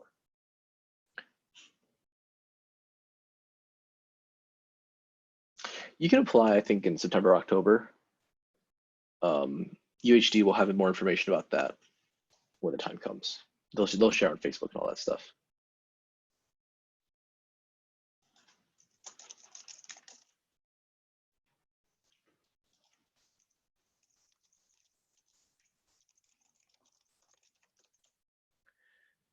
Um, yeah, you would apply basically. The process starts pretty early, so you would apply basically within a month of getting into UT, starting at UT, and then the process is pretty drawn out throughout the year. And then yeah, you would like get notified like a few months before summer starts, and then like after that summer, you'd be an RA for the next school year.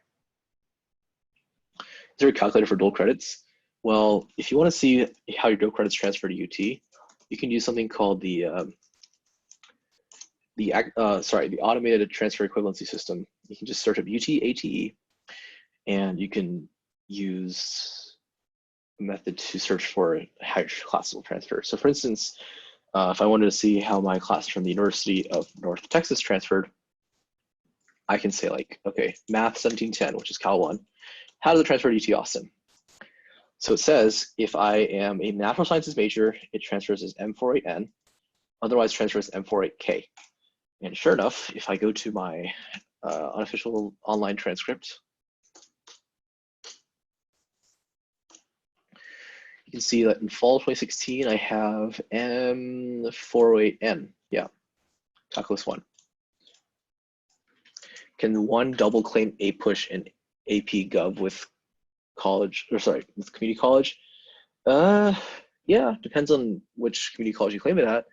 Um, but yeah, you can assume that if the credit has been claimed at a community college, it will be honored by UT based on what the ATE system says.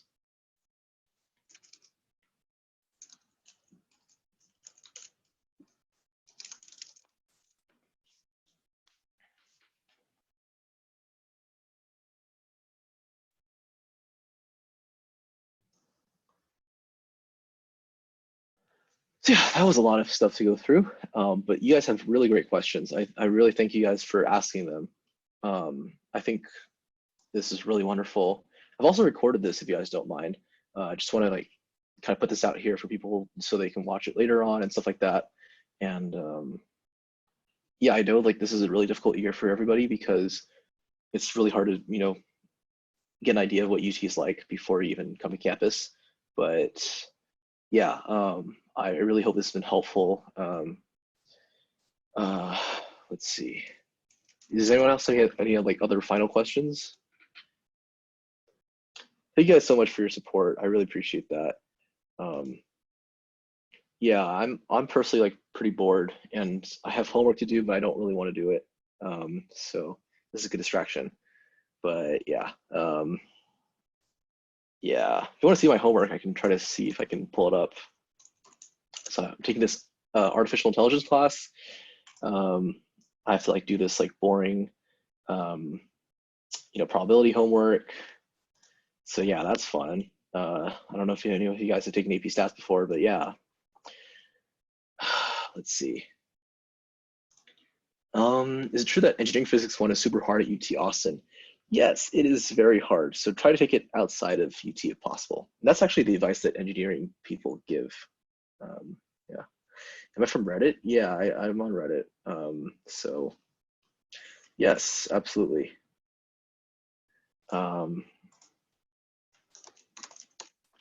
Yeah, if you guys want to just check out like what classes I'm in. So this is a class of TA for. I'm not in intro to programming right now. I'm in like a stats class. I'm in like a accounting class because it's for my business honors program like requirements. And yeah, I'm a mod for r/UT Austin admissions. So I'm one of the people who I guess like answer the question that you guys have for there. So hopefully that's been helpful.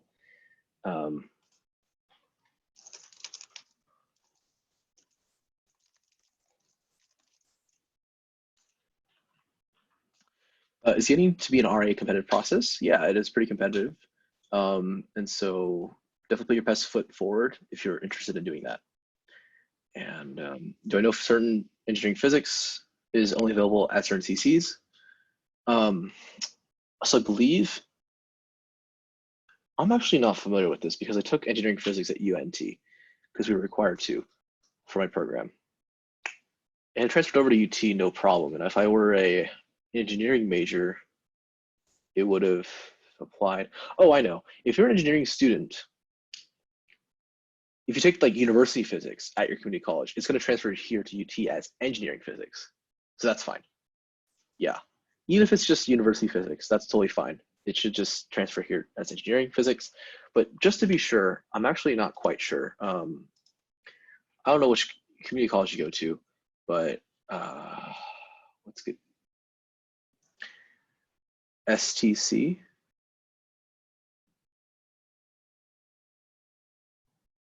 South Texas? Okay.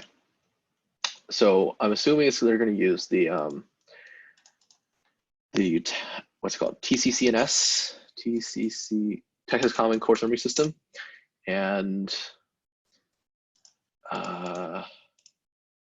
we can probably look for physics classes.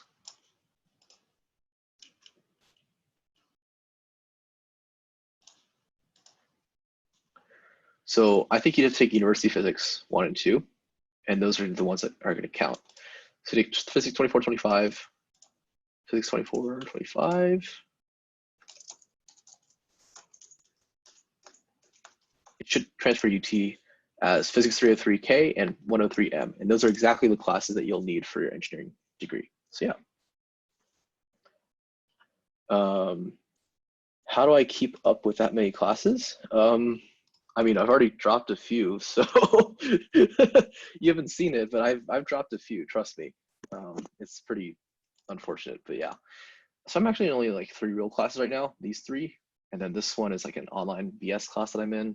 This one's definitely BS GPA booster, and yeah, it's hard. These are hard classes. And so that might explain why, whoops, I don't want to go into that. And so I explain why I don't want to do my homework because, yeah, I'm certainly tired of this. So yeah.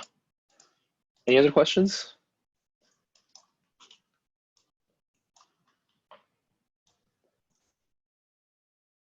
Well, if no one else has any questions, it's been a pleasure helping you guys out.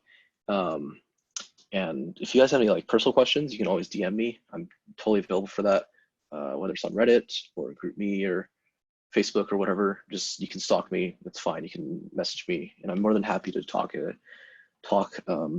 privately as well for certain situation. Okay, so quickly before I close out, let's see. Where do you send DC transcripts to? So you go to the UT Austin admissions website. Look up where to put your transcripts in. It's actually the same place where you submit your regular transcripts. So either you submit it online to UT, which is fine, or you can submit them to UT Austin via mail. And the way you would do that, I think, is, I don't remember where they have their mailing address, but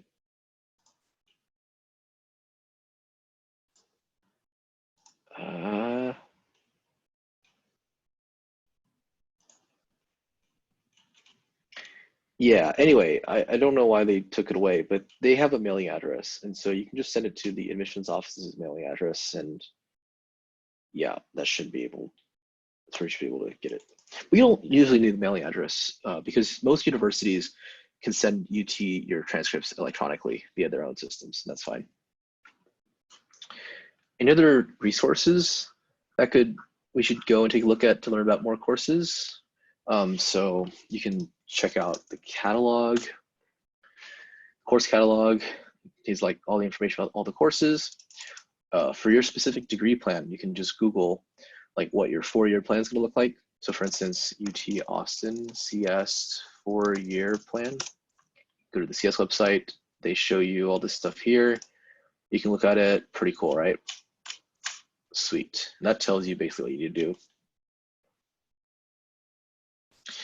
When we take CC courses in the summer after freshman year, they count towards our GPA. So of course they count towards your community college's GPA, but UT GPA is only calculated by the classes that you've taken in residence at UT Austin.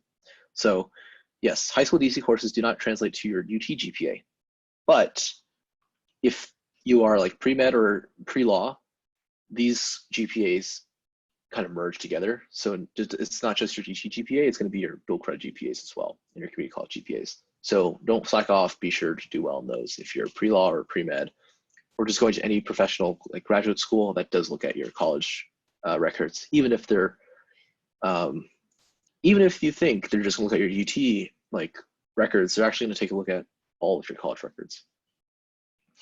Do you pay to claim credits for classes? How does that work specifically? So for AP credits, you would send over your, you go to the AP website and you log on and you submit your scores. You press this button, send scores to colleges now. And then you look up UT Austin. Their code is 6882, right? You press continue, you review your order, and then you send it, okay? So this will send all of your AP scores to UT. And once that's been processed, you can go to this link. You can look up UT Austin claim credit. And that should be the first link. And if you press that, it'll just get to the link that I just got to right now. And that's where you can claim your AP credits for classes. Okay. And when you pay for it once you press the button and say like, I want to claim it. It'll show up on your What.io, which is your centralized bill payment system for everything except for tuition. It's on your UT Direct page, and you can just pay for it there. The bill gets applied instantly. You can send in AP scores now, but you can also wait until like, isn't there like a choice during like AP pre-administration where you like select a college to send your scores to? you can do that and it'll send to UT for free. Or you can also send it in after your AP scores. It's like around July. So I recommend doing that.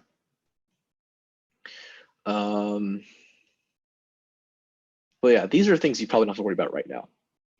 So if you get credit for a class that doesn't fulfill the core requirement, could you use it instead it's an elective? Yeah, absolutely. And in fact, anything that doesn't fulfill requirement is an elective by definition. Want to know about claiming IB credits? Well, it works basically the same way. I don't know how to send an IB credit, but it basically works like that. Yeah.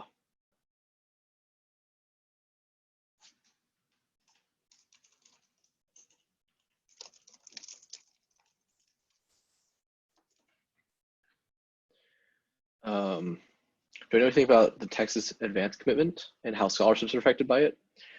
Well, if you get another scholarship, then your advanced commitment, your advanced commitment payment gets reduced because it comes, they're like, oh, you already have a scholarship from somewhere else.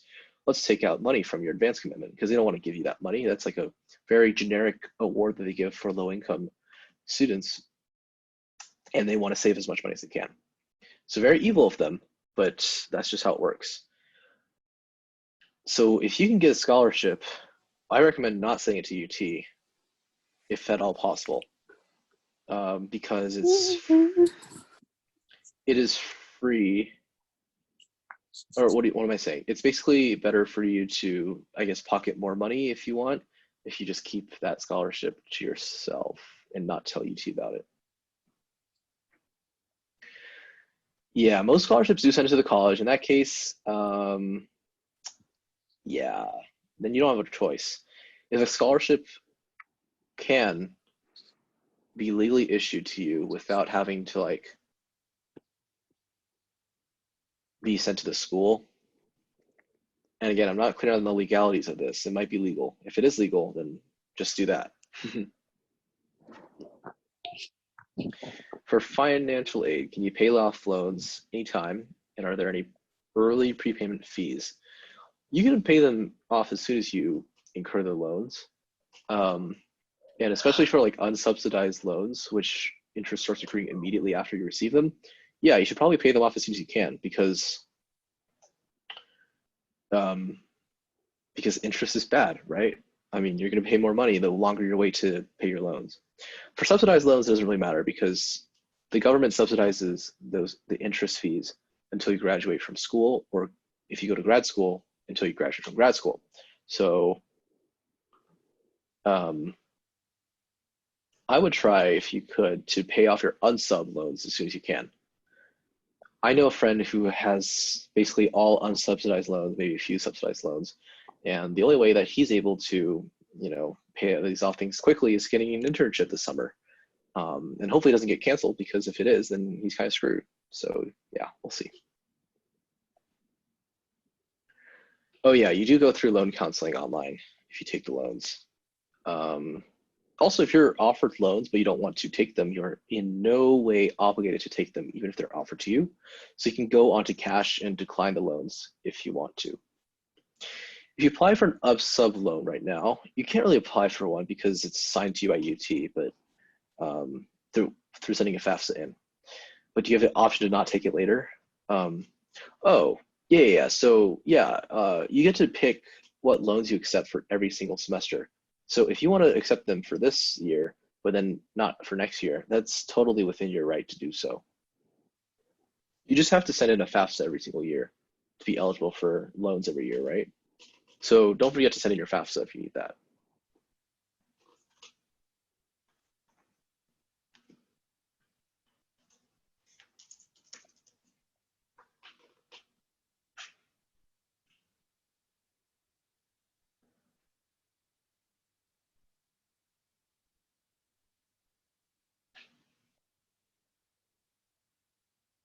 Okay, awesome. We've been going for nearly 2 hours now, so that's really cool.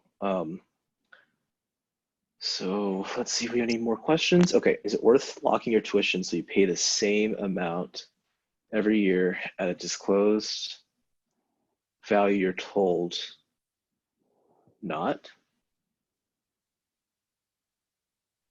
Oh, you're told now. Sort of locking your tuition.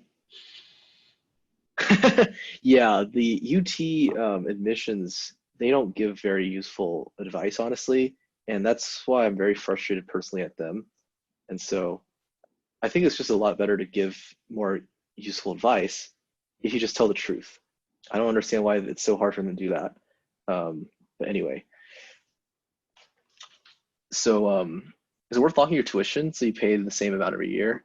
Oh, sorry. So you're talking about fixed tuition. Oh God, that's a hard question. Usually it's not, but if you encounter like unexpected tuition increases, I guess the fixed tuition can shield you from that. So for instance, I'm a Macomb student technically as well, right? I'm a computer science and business major.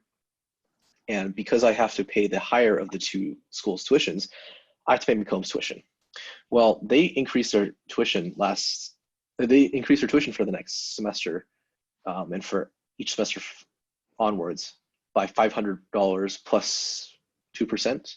That's about 10% in total. So I have to pay an extra $1,000 beginning next semester. And I think I wouldn't have had to do that if I had just done fixed tuition. Now, no one could have seen that coming.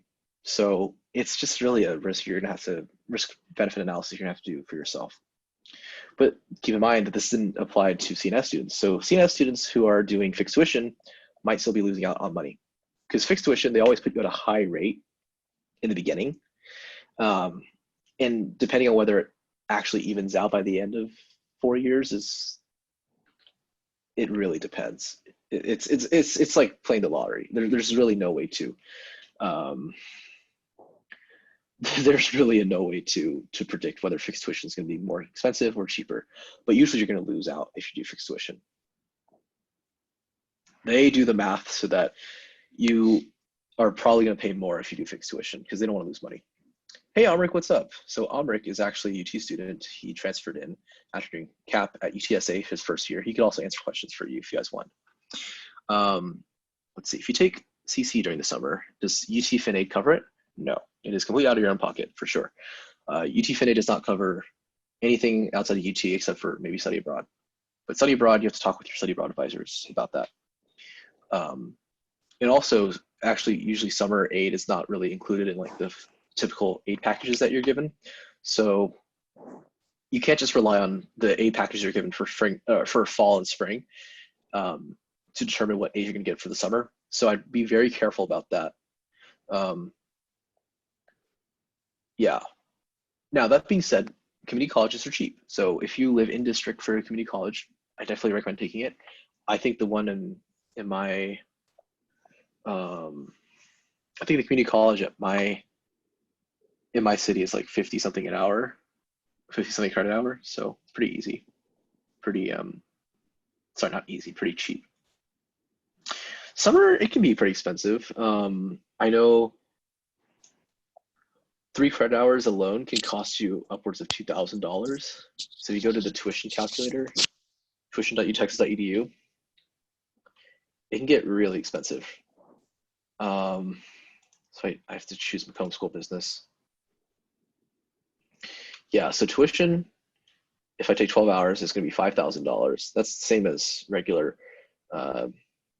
regular semester, basically. If I just take one 3-hour class, it's still going to cost me $2,200 of tuition. It's only like, what, a half or a third of the full-time tuition? So it's really not worth it. I honestly would say if you can take your summer classes at a community college, please do, because that's a difference between paying maybe $150 versus $2,000. So do the math. Are you going to take it at UT or take it at your community college, right?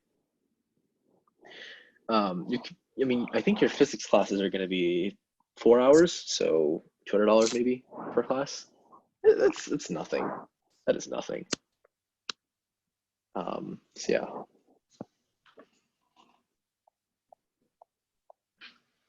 You do a CC course over say winter break and get credit for it, so I can bypass taking this class from second semester. So because you wouldn't, so I'm assuming you're talking about like winter semester classes. So because UT has no idea that you have taken it until you transfer it to UT, you might not be able to register for the class if it's required as a prerequisite. If it requires a prerequisite already be in the system in UT. So it depends on the class. It depends on the department. So for instance, the math department does not enforce prerequisites for a lot of their lower division classes like calculus, which would allow you to do that basically.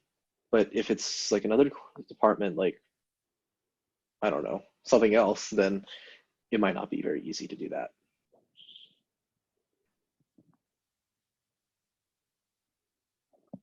How do you double major? You have to apply to internally transfer into like the other college that offers that major. So for instance, I think I made a tool on how to internally transfer.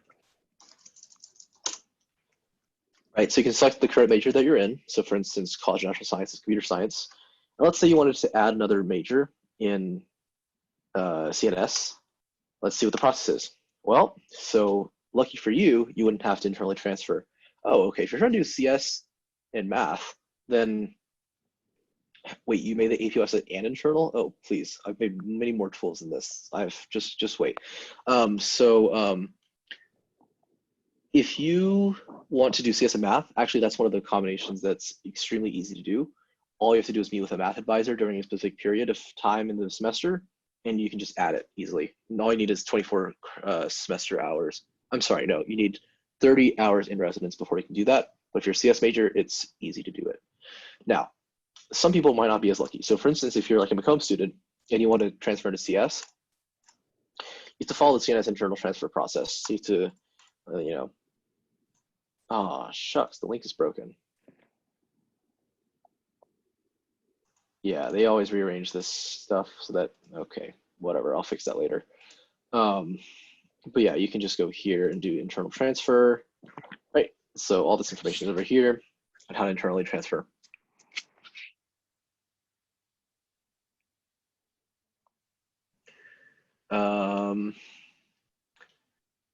Internal transfer into CS is pretty difficult. So I recommend not doing that. Well, okay. I recommend obviously first, instead of applying to add CS second major, you have to apply to replace your current major with CS. And also you need to keep in mind of several things, I guess. If you haven't taken APCS before, you don't want to claim it. Or if you have it and you don't want to claim it, then you have to take CS 312 in the spring. And then based on like what grade you get in that class, that's going to be a huge contributing factor as to whether you get into CS or not. And I know this because I'm actually a TA for that class this semester. And that's what all of our students seem to talk about. On the other hand, if you like already took CS, then they look at other stuff. So it's going to be more down to like extracurriculars and performance in other classes and stuff like that. So yeah. If you have more questions about internal transfer, you can always ask on r/UT Austin admissions. I'm going to say right now, if you want to do Macombs and CS, if you're a Macombs major right now, that's going to be extremely difficult to do, if not downright impossible. And it's really unfortunate that's the case here, but that's just because of the bureaucratic hurdles that they set up for CNS students. I'm sorry, for other non-CNS students trying to add a CNS major like CS. Okay.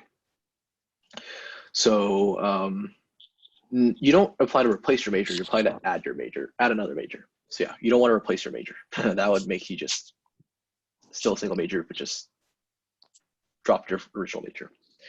So yeah, the 13 hours is good. So 12 hours, 13 hours is good for the first semester. After that, maybe ramp it up to like 15 credit hours. Let's see, how are the sociology classes at UT? I need another filler course. They're pretty easy for lower division. So go to this course schedule, go to sociology. The 302s are pretty easy. Looks like Pedrovska is teaching one section. That is amazing because she is extremely easy. So I would recommend taking it with her. Look at all those A's, right? So Pedrovska is easy. I think I've heard Hagshanus is a good professor. Not that easy though. Reese, I've heard, is easy, but he is. There have been sexual assault allegations made against him by female students, so I'd be really careful of taking class with him personally.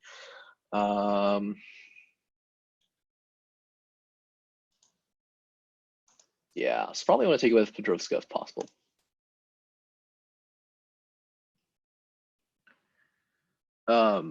Is it recommended to work or get a job during the first semester? It's not a good idea. Yeah, probably not a good idea. I don't know.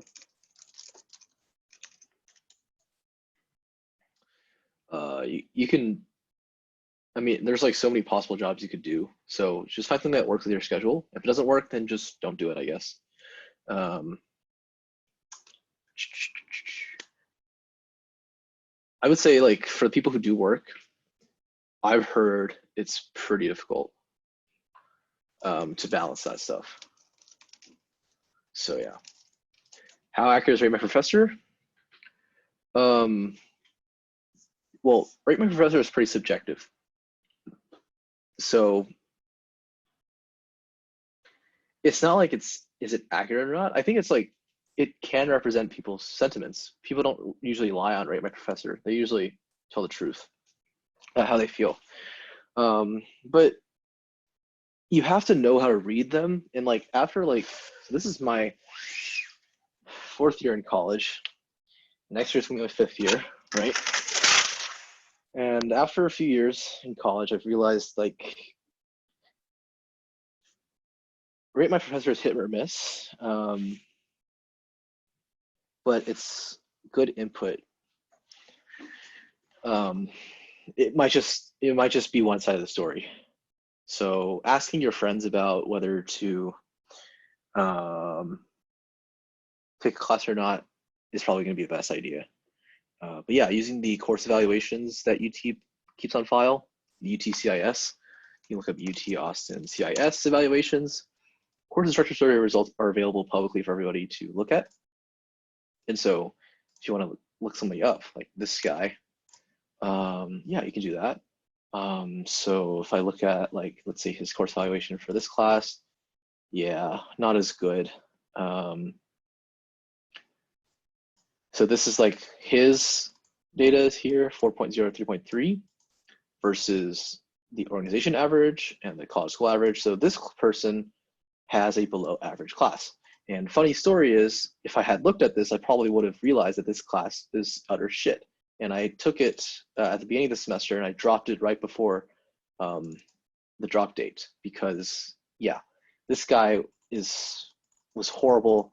I already bought like a case study before this class, and I was like, hey, professor, I bought this before, but it looks like on Harvard's website, I have to buy it with this case study. Could I save some money and buy it without this case study? And he's like, nope, you just have to buy it together. I'm like, man, fuck you. Like, what is wrong with you, man? Just like, can you like be nice a bit? Anyway, yeah.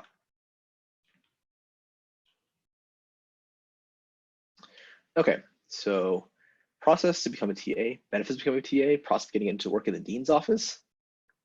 Those are a lot of questions. I don't know. It depends on which dean's office you're talking about. Depends on which department you're TAing for. And benefits of becoming a TA is the power. No, I'm just kidding. Well, the pay is not that good. Usually people just do it because they actually care about the class. Yeah. Yeah, I basically am ranting. This is a really good opportunity to rant to people. So I'm definitely gonna abuse it. Yeah. Anyway, any other questions?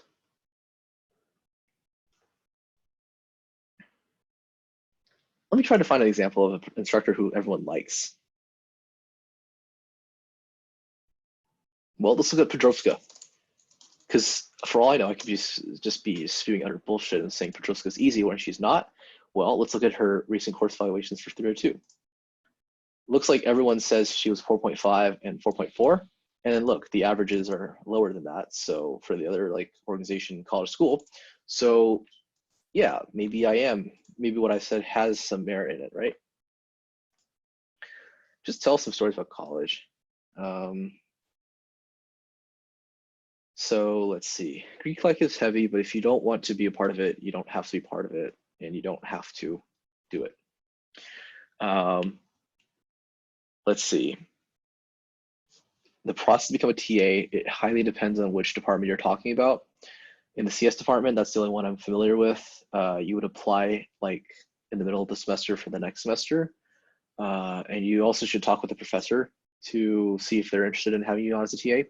But yeah, usually you're going to talk to your professor about becoming a TA. That's the easiest way to do it.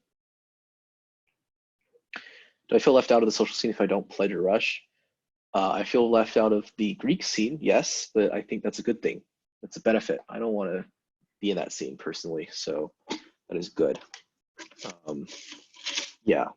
That being said, I would like to get into the dating scene, but I've just been so busy. So if you guys know anybody, hit me up. Probably class of 2022 or 23, preferably.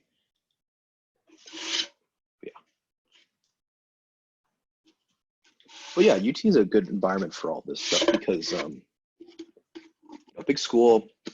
I would say the average person's definitely more attractive here than at other schools that I've been to, and that's like an objective thing I'm saying here. So yeah, I think you know, definitely if you're into that kind of stuff, then you'll have a good time here at UT.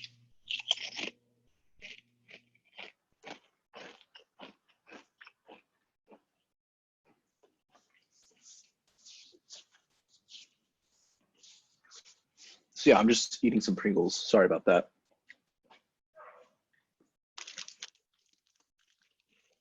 Does anyone want to talk?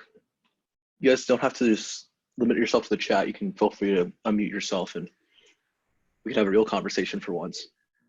Do you feel like there's anything that freshmen should know coming in that isn't necessarily told, but rather you learn from experience? Excellent question. It's so good that I think it's really hard for me to answer because it's one of those things that I realize like, wow, I really wish somebody told me this when I figured it out. And then I just forget about it. and then this issue just kind of never happens. Like, kind of gets buried again. You really have to watch out for yourself sometimes here because it's a big school. And so you're not going to have like that nice social network, or sorry, that nice social net that you might sometimes need. So it's really important for you to kind of go out there yourself and kind of do that by your own, in my opinion. If that makes any sense? Yeah. Let's see. Not getting involved with on campus, which like isn't necessarily known to students coming in. Sorry, say that again. Is there anything like incoming freshmen, like students on campus, like you're exposed to a lot of organizations, opportunities, activities, things like that. Is there anything which is kind of like an unwritten rule of don't get involved with it? Or is encouraged not to? Yeah, like so about like specifically what organizations or clubs to like avoid. Yeah. Well, it seems like a lot of you guys are interested in frats, but Well, there's so many advantages to Greek life too, like apart from just. Even if you don't want to do actual like IFC Greek life, UT has a lot of different business frats. Like I'm in one, and it's more or less the same stuff, but a lot more professional oriented. So the one I'm in, like we have like all our like normal stuff, like all the fun stuff, but then we also have a lot of a lot of workshops and I guess more professional opportunities. We have like a whole database of alumni from our chapter and then just in general that we can reach out to for if it's like professional advice on a certain field or if we want to like try to get an internship or a job. So it just depends on the organization. I mean, I guess that's kind of obvious, but there's a lot of like, I guess like weird ones, not in terms of like they're like weird, but like maybe be a little careful around it. But like you'll find out if it's something like weird or not after attending like an information session or like talking to people about it. I haven't really like been a part of or like I guess interacted with anyone or like any orgs that were like overtly like just like what the fuck is going on here. But like I feel like UT does a decent job, or like I guess like as good of a job as they probably could, all things considered, in like disciplining just poor behavior, whether it be like hazing stuff or otherwise. So I mean, it's not too bad, but there's probably a couple bad cases in there. Are there any? Oh, sorry. Oh yeah, just wanted to quickly butt in here. So in my freshman year, so last year, I think in 2018, we had a student in the business honors program actually who was in a spirit group called the Texas Cowboys, not the Dallas Cowboys, the Texas Cowboys. He died during during excursion that the group was having. And they were like driving like Killeen or hamster, whatever right? in Waco. Yeah, this is a group with who was like biting hamster heads. So oh my. you don't. Wait, So what? yeah, so they're a spirit group, and they were like, they were the ones shooting Smokey the Cannon during football games, right? But you don't really hear of this until this whole news broke out after Nikki died, and Nikki was in BHP, and I, got the email from my advisor saying, "Hey guys, everyone, Nikki is dead." I'm just like, what the fuck? Like, really? Like, this is insane. I should not be able to like see these kinds of emails in my inbox, right? Like a student in my program has died because of this program, because of their Greek life, their spirit org. And so I don't mean to like disparage them, but just use your common sense. I know a lot of people think like, okay, Greek life has these benefits, and it's true that they do, but they always have something hidden in there, right? The benefits don't come without a price. And so be careful, and hopefully if you decide to pursue these things, don't get yourself into one of those situations, because that was truly scary. And, this family is still dealing with the aftermath of losing their beloved son. And it's just really sad. Yeah. So yeah, just be careful about this stuff. But yeah, like I would say ask around, ask people that ask trusted people who are at UT right now. You can ask people like Amrik. He can tell you like how his org is, do they haze him? Do they force him to bite hamster heads? Hopefully the answer is no. Oh my gosh. Just gerbils, no hamsters. Oh, my bad. I'm sorry. Okay. Just casually ask if you have to bite off hamster heads. Yeah. So I mean, definitely don't ask it like at the info session. First thing you like, ask. Actually ask. That's Yo, the do we first have to question fight you out should ask. hamster? The first question you should ask, without a doubt. Okay, maybe that question specifically can ask as a joke, but definitely like, yeah, be careful. Do you know if you have to rush for academic or professional sororities? So my business frat, I had to rush for. I think for the most part, if it's like, if they're considering themselves a frat, then there will be a rush process, whether it be an IFC frat or just like a business frat or whatever, like a pre-med frat. What's up? Going. Oh no, you got it. What's up?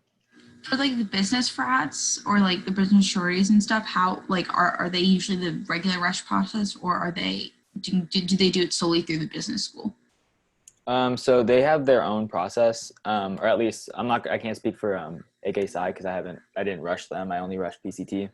But our rush process was we just had, I think like every week or two there'd be there were info sessions for the first like couple, I think the first 2 or 3 weeks are info sessions about just like something you have to go to get your name on the list, and then like sign up and say that you were like doing, or that you're hoping to rush or pledge or whatever. And then after we go to the info sesh, they just have like weekly events. Like we went to the park and played soccer and volleyball and stuff one day.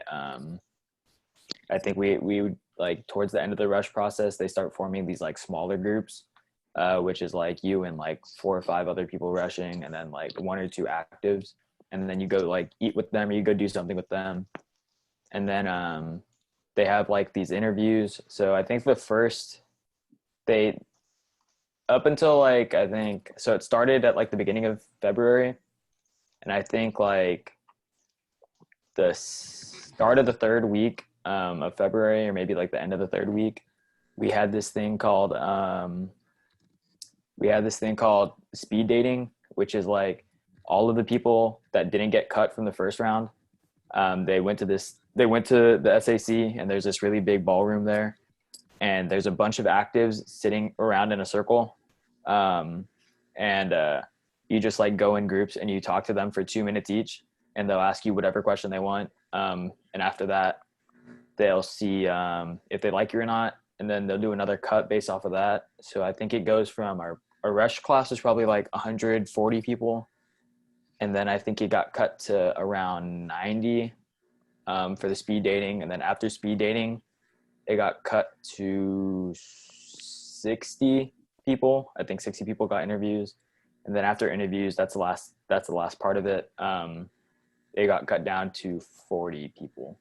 So there's still like a rush process, and it's somewhat formal, but also not really that formal. The only time you have to like dress up or whatever was going to the interviews. But yeah, and then we have like there's like a what's called an application you fill out, and you just like answer these random questions they want you to answer, and that's really it. And you get in or you don't. So about dating, do people at UT actually use Bumble? Like, are a lot of people at UT using Bumble? Because I heard someone say that. I want to know, like, what if it has a factual basis behind it. Just out of curiosity. Yes and no. Like, I mean, at any college you go to, there will be a lot of people on dating sites. A lot of people use Tinder or Bumble or whatever the fuck else there is. I don't know what else there is. But yeah, I mean, I'd say it's pretty common to see people on it. Like, I see a lot of people I know, whether it's like people that I know in my business frat, or if it's people that I know from like home or something, and I'll see them and I'm like, oh, didn't think I'd see you here. But but yeah, it's common, but it's not like something people are like weird about, really. I feel like for the most part, it seems like it's mainly just for like, I guess, hookup culture. But there's definitely people that do end up like my roommate found his girlfriend on Tinder, and they've been together for 7 or 8 months, I think.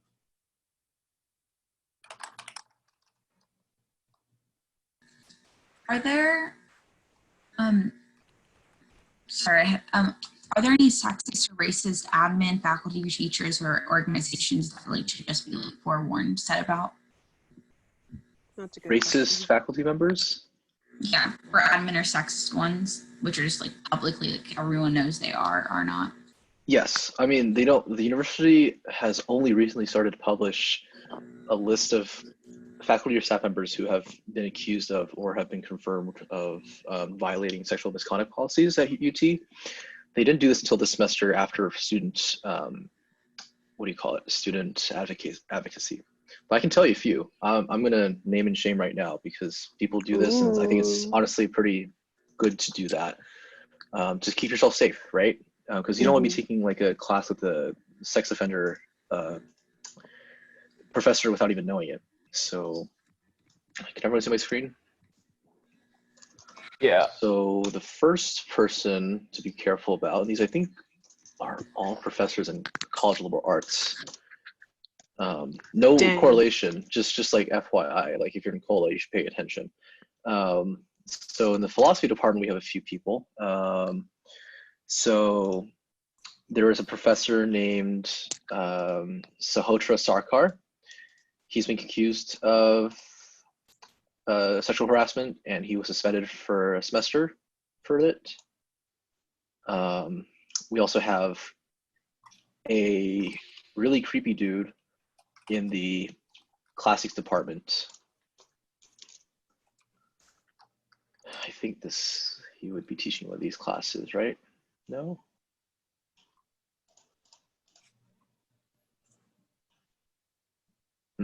I'll look it up by his name then. Thomas Hubbard. He is basically a pedophile. I don't know how on earth the university still lets him teach. So this guy, oh yes, he's teaching a Greek class. Yeah, so don't take these classes with him. Yeah, I'm not gonna talk about it more because it's just, I want to throw up just by talking about this dude, but just be careful. Yeah. In the English department, we have a guy named Hutchinson, I think. Coleman Hutchinson. Let's see, I think he's scheduled to teach an undergraduate class this semester. Yes. So he's teaching Edgar Allan Poe. So if you love Edgar Allan Poe, just be aware. This might not be the best person to learn it from. Yeah, restrain yourself from taking this class. Don't take the class. But these are like the three main people that we usually see. Also, the American Renaissance. Yeah. So these are like the main people who we've seen who have been like, people have said, expressed concern about. So be careful. Be careful. Subtle racism. What do you mean by subtle racism? I mean, I'm not saying like we don't have any racism here, but I feel like, yeah, sometimes you could be like, there are like people who are racist, and it's really unfortunate. I think he's probably referring to microaggressions. I think we do an okay job of at least try to push out diversity and stuff like that, but inevitably we're going to have people who don't follow the memo, and so it can happen, but we have resources on campus to make sure it doesn't happen. So at the end of the day, I feel like if that happens to you, it's not okay, but at least there are resources to help you. We're not like a conservative Christian university that's just like, oh, you know, it's okay, don't worry about it, right? So at least we have that kind of, these kind of resources here to kind of help you if you ever unfortunately go through those kind of situations. So for instance, we have the Office of Institutional Equity, I think, which kind of helps you file complaints against people. If you ever have like sexual misconduct or sex-based discrimination, you can file a report with our Title IX office. And they have some pretty far-reaching powers as long as the accuser, the accused goes to UT Austin. So if the accused is a student, staff, or faculty member at UT, then the Title IX office has jurisdiction over them. Okay. And they can go pretty far in their powers. They can say like, they can issue like no contact orders. They can do a lot of stuff. So yeah, we have like a lot of resources available in case those things happen. Let's see. What else? Also, isn't faculty mandatory? What's called? Mandatory reporters. Yeah. Yeah. So they have to report to Title IX. They have to report to a bunch of whole other offices in case something bad happens. So yeah, if you tell your professor about it, they're gonna have to report it. Yeah. Yeah. These are all like set up to help you stay safe. So I have a couple of friends who are like students on campus, and like they're talking to me about how like a lot of like girls tend to get raped on certain like there's specific corners where it happens, and then like a lot of rapes and assaults like aren't getting dealt with on campus. That is really unfortunate to hear. So I think I'm not surprised, unfortunately, to hear this, and the reason is because when you go to West Campus and they have like the whole parties at like the frats or whatever, or just like not even frat parties, just like any party. Unfortunately, there is like there's a very misogynistic culture that can occur sometimes at these parties, depending on which one you go to. And men might make advances that are more risque and inappropriate than expected. So in these cases, I really recommend, first off, stay safe, use your common sense, and try not to go to these kinds of parties. And secondly, if you don't know what the situation is, try to go with friends, try to go with female friends. But yeah, the best way to avoid these is just to avoid them. Definitely always travel with people you know, even if you're a dude, just because regardless, there's also a lot of homeless people that have done stuff too. Not even just like in terms of like rape, but like assaulting people or whatever. So it's best just, especially at night, try to either travel with people you know or use like the sure walk or something. Use a UT has some resources to get y'all home safe. So Mhm. So when going How's you, off the of, homeless sorry. oh, you can go first. You can go first. How high is the homeless population on campus actually? Oh, we don't really have so homeless people cannot live on campus. Mm. UTPD would remove them immediately because they don't have a right to be on campus because they're not students, faculty, or staff. So if they are on campus, then the police will remove them immediately. But they do have a right to be in in public, like not on street campus. So like gathering, right outside of campus, like Guadalupe Street. yeah, And I think the city of Austin recently like made a law that makes it harder to remove homeless people from Quad and stuff like that. So there's also like a bunch of churches around West Campus that like feed the homeless and stuff. So that's another reason why there's kind of a high population of them there around. yeah. So, oh, sorry. Go I ahead. was gonna ask if you could elaborate on the different security resources that are available on campus, like at night and stuff. So like whenever you're walking around campus, you'll see like they have those big like blue like lamp things, right? With the little like alert things. I think they have like certain areas where you can go to like alert if you want help, and it's like this big light you stand under, and then it like, and then Oh also yeah, the Mercy beacons are one thing. yeah, and then Sure Ride and Night Ride are two other resources that Amrik and I mentioned, and they're really good. So I highly recommend using those when also you can. Oh, yeah. you should be able to sign up for Lyft with your UT email, and they'll give you like I think it's like a $20 monthly credit or something. It's not a lot, but it's still like something. So it's like 1 or 2 rides a month. Wait, Like isn't that the same thing as Night Ride? I thought it was unlimited.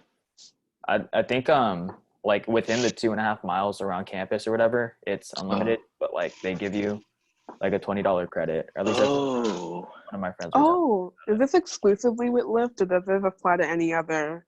Yeah, just Lyft. All right. But I can look into it to double check that. Since we're talking about like campus safety and rapes and stuff, do you guys know if it's easy to get birth control and STI testing? yes. I think UHS does it. Yeah, UHS. I think does.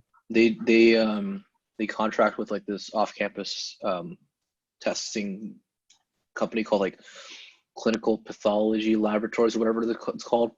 And so, yeah, it's easy to get tested. You have to pay money, of course. You have to use like your insurance and stuff if you have it. So your parents might find out about it, but just because of how insurance billing works. But yeah, you definitely can get that. As far as menstruation products, I believe, didn't student government like, I think they put free products in the female, like the women's bathrooms in like the union and the SEC. I think I'm not female, so I wouldn't know. But I've heard of this. I think they still do it, so I really hope so because it seems like it's really important. But I mean, if you don't have them, then you can obviously buy them at what do you call it? It's so funny listening to them trying to answer these. Yeah, I wish there was like a female here who could answer, but sorry, we're all we've got for now. Okay, It's I'm still sorry. very much appreciated. I'm trying. But yeah, they have free tampons in the union and the SEC bathrooms. So not every bathroom on campus, unfortunately, but these are like their university unions, and so they do have them in there. You can buy them at the what do you call it? Gesture City Market.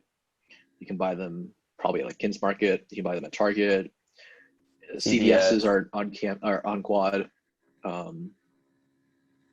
We also have 40 Acres Pharmacy on campus. in the SSV.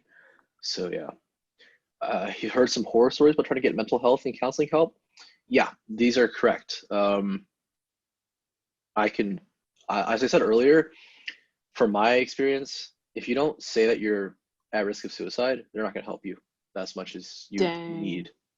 So like, if you say like, yeah, I want to kill myself, then they'll start taking you seriously. Otherwise, they'll just be like, oh, okay. They can offer you like Yikes. 1 or 2 sessions of help, and that's about it. I think there's like a rant posted just like a day or two ago on the UT Austin subreddit. There And that is. seems pretty scary, but I feel like that's pretty true. Yeah. Yeah.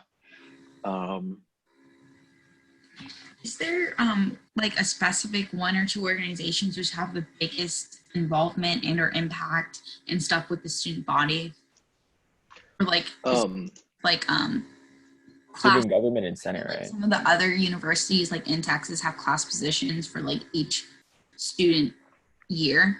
And like does UT Austin have the same construct internally among students? yeah. So Amrik said it. It was student government and Senate of college councils. So the Senate of college councils, they deal with more like the academic stuff, whereas so they work directly more with like your specific school or college, whereas student government works with like the university administration as a whole and does more like student life stuff. Yeah. So we do have like a student body president, and that's just through student government. Let's see.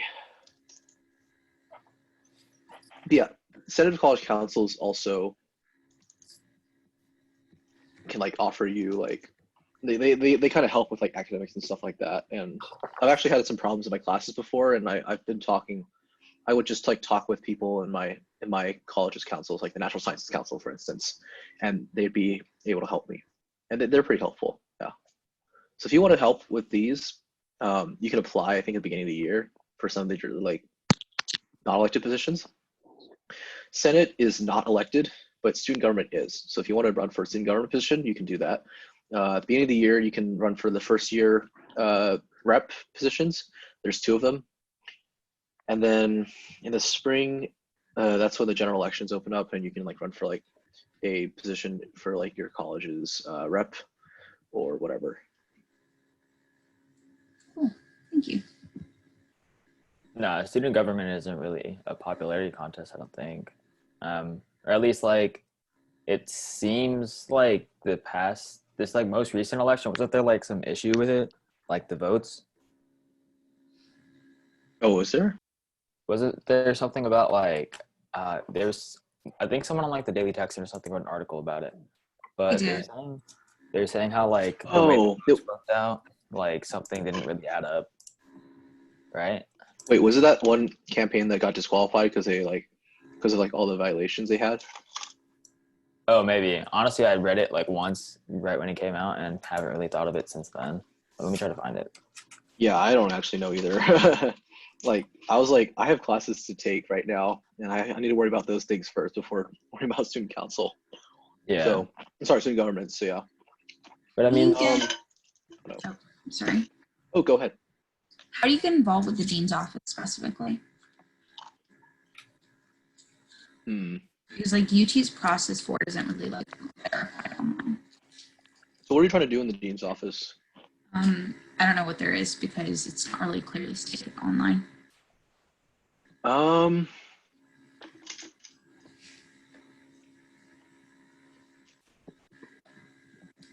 not sure. I'm not sure. There's like a lot of positions that they only have for like staff, so you could apply. But I don't know if there's like student specific positions. Which college are you in? McCombs.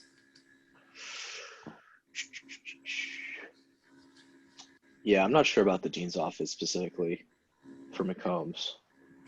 I know you could apply to be like a peer advisor for the BBA program.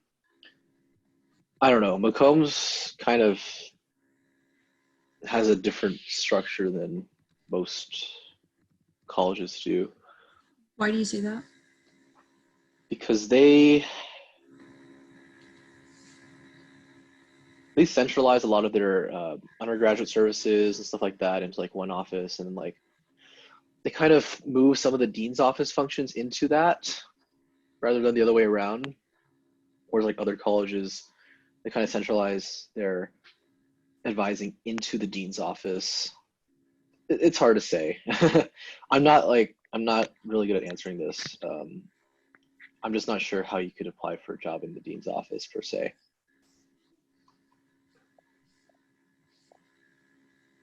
Is there any majors you don't sorry, I'm asking like business questions for like everyone. Is there any double majors you don't recommend or any minors you don't recommend pursuing alongside a business degree for most kids? Other than CS, of course.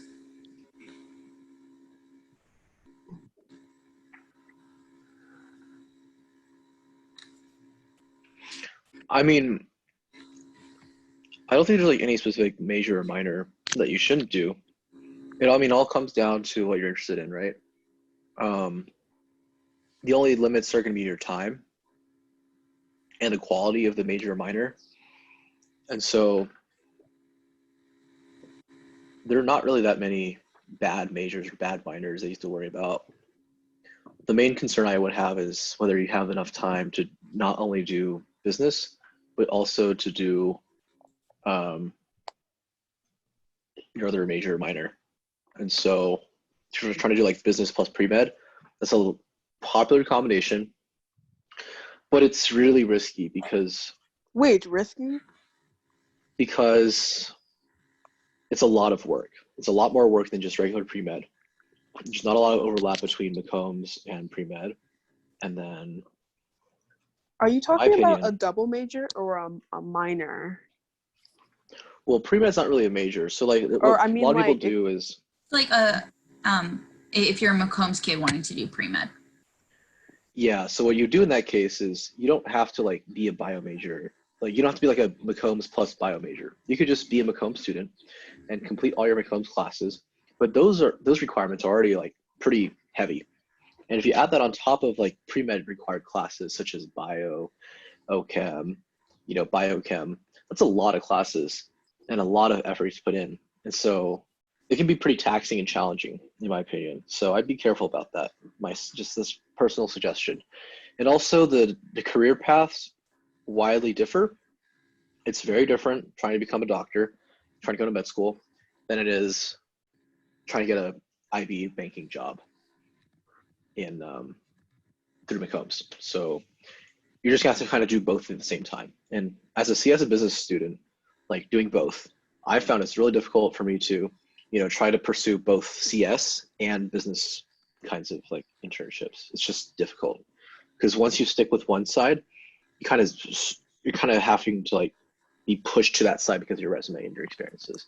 Are you talking about a double major or like if I'm majoring in biochemistry and I was looking to minor in business. Are you talking about just that in general, like the two different schools? Are you talking specifically about double sorry. majoring? When I'm talking about business plus pre-med, I'm talking about like business major plus pre-med. Oh, okay. Yeah. No. There's nothing wrong with doing a business minor. I was like, oh no. No. The business minor is a lot less involved than a business major. I think that's a good idea. No. Okay, I think that's a good idea. I think it's a good idea to do the business minor. And the good thing about most minors here is that you don't have to like apply to get into them. You can just like do them. You can just like say, I want to do it. And they're like, okay, you can do it. Here you go. And you can just take the classes and you get it. And so it's really cool. Yeah. I kind of found some of this online, but like, so within the business school, you can't double major, correct? Yeah, not unless you're doing BHP plus something else. But the way to get around this, I guess, would just be to, well, first off, you can take whatever classes you want. It's just like you have to get a specific major. So the nice thing about the McCombs School business is the degree you get is the BBA and doesn't say what major you get on your BBA. It just says you have a BBA from UT Austin. Okay. So what you can do is you can pick the favorite major that you want to do and just major in that, and then just take the other classes for like the, I guess, quote unquote, second major that you want to unofficially do. You can get a minor for it, or you can just go all the way and take all the classes that you want for that major. And then even though you don't officially get the major, you can still take the classes and stuff like that. So Yeah. Like it says nowhere like then what your major was. It says so like on your transcript and like online on the degree verification system. Yeah, but you can always say like, hey, you know, I completed a minor in MIS or a minor in finance, and that'll still appear on like all the pertinent places that they appear in. And I think that could be helpful if you're trying to do double major, but because of McCombs' rules, you can't. So you can just do a minor instead. And note that these specific business minors, there is like a general business minor available to non-McCombs students. And then for McCombs students specifically, you can do minors for the majors that they have. Yeah. So there's a general business minor for non-business students, and then there's specific business minors for business students. Okay, thank you. Yeah, I think econ is the only non-business major that like lets you minor in a specific type of business. They have a program called the Business Economics Opportunity Program or something, and like you meet these certain requirements, and then you can either minor in finance or accounting. Oh, that's right. So within the business school, I was looking at some of the programs. I don't know if you're familiar with this, but they have a 4-year business program. Then they have one of the ones where you apply for in your 3rd year, and it's a 9-month add-on. So it's like a 4+1, and it like brings in a science, technology, STEM field into your degree, and it gives you an MBA or something. I'm actually not familiar with this. Is it one of the integrated plans? I Like, I know believe they so. have- Because like I looked at it and it was introduced like I think like 2 years from now, and 2 years was the first year they took it in for, and like I think they admit like anywhere from 50 to 100 students depending on what they're looking for that year. I'll look into it. I was just wondering if I had found anything about it. Yeah, so there's definitely a lot of options for business students. I'm not familiar with that specifically, but yeah. So other than just doing a regular BBA, you could also combine it with the MPA. master's in the MPA program. And because of, you know, UT is #1 in accounting, our MPA program is the most valuable in the world. So doing a IMPA, the integrated MPA program, which is doing a bachelor's and master's in accounting in 5 years.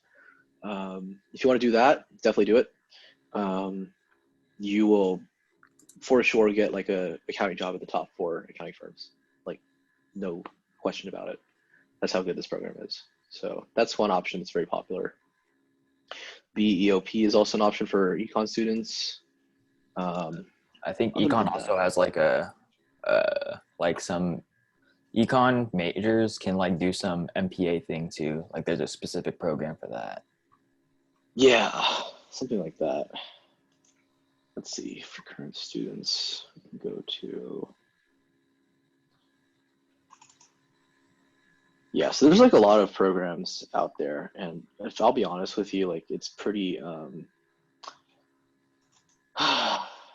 there's just so many options that it's hard for us to like keep track of every single one of them, even as like a student myself, trying to like figure all this stuff out. So yeah, you might want to look into it more yourself, or like ask the front office or something like that about whether they know anything about it, and they can share some information with you.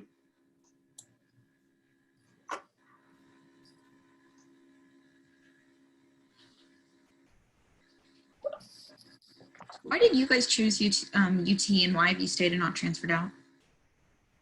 You gonna go first, Jeff? So I chose UT because they gave me 2 honors programs to go to for my 2 favorite subjects, and no other school could offer that to me. And also got rejected from a lot of the top 20 schools I applied to. So yeah, and by most of them I mean all of them. So yeah, took them horns. But I mean, no, honestly, it's fine. Like even if I like got into some of them, I don't think I would have even went to them, because being able to do like CS and business here at UT has been like a dream come true for me. It's really hard to do so. It's hard to find like a program where you can do both of these at the same time, and they are both good programs, because some schools are good at CS but not business, and then some schools are vice versa. And there's just very few schools that are actually good at both of them. It's like Berkeley, maybe UMich. I would be hesitant to say Penn. So probably like Berkeley and MIT are like, those are like examples of like, and UT. These are like some schools that come into mind, which have like a good combination of both these programs. So yeah, that's why I'm here.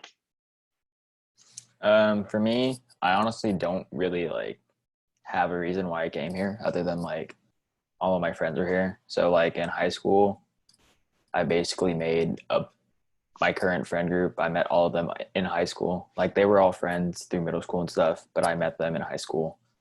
And the people I was hanging out with before then were all just kind of like, they weren't like idiots or anything, but like they weren't really doing anything outside of San Antonio where I'm from. And so I'd never really thought about college.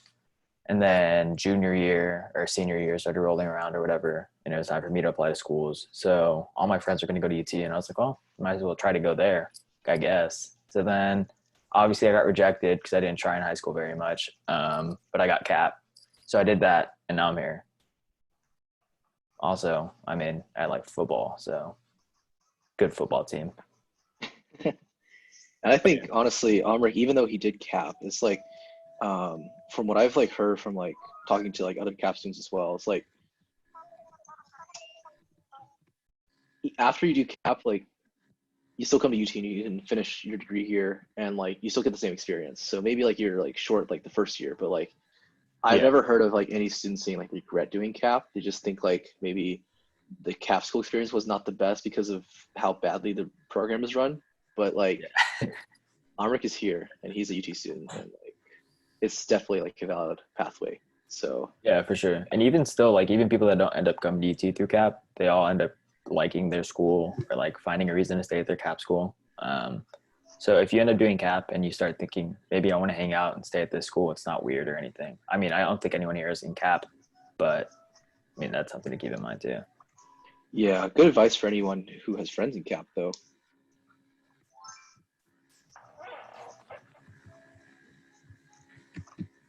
So, yeah, I know we've been like on here for like several hours now, so don't feel bad if you want to leave.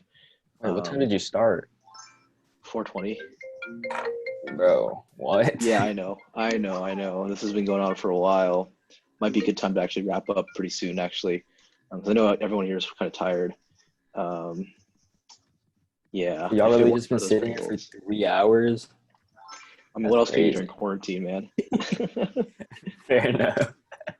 I don't want to do my homework. I was telling them earlier, like, I don't want to do my homework at all. This is a good excuse for me to like, just like slack off and do nothing. So yeah. I mean, I probably wasn't going to do it either way, but I mean, I guess this does make me Yeah. feel like not a piece of shit. So Yeah, exactly. All right. Anyone here play Animal Crossing? Because I'm gonna play that right now. I knew I heard it. I'm gonna bury some money for a money tree. There we go.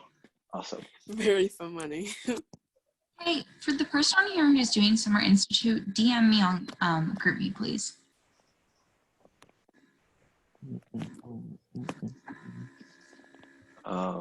I had a friend do that actually. I think he said it was pretty good. He finished all but one of his classes, and the reason why he didn't finish the last one, I think, is because he dropped it? Question mark. But he liked it. Yeah, so it's a good way to finish the minor in one summer. Another, I guess, not just Macomb specific program, but another good program you can look into if you're interested maybe in study abroad but don't really want to go across. You can do like the UTNY or the UTLA programs that are really, like UTLA is really good for communications people. I mean, both of them are really good for communications, but I know that if you do the one in New York, it's really good for business students because they get to work in New York with other businesses. I think you have an internship during the time there, so it's either the fall, the summer, or the spring that you can do it, and you're taking your major classes or whatever, and you're also getting to do an internship in New York. And that was through which program? It's called, there's UTNY and there's UTLA, I think, right? Yeah.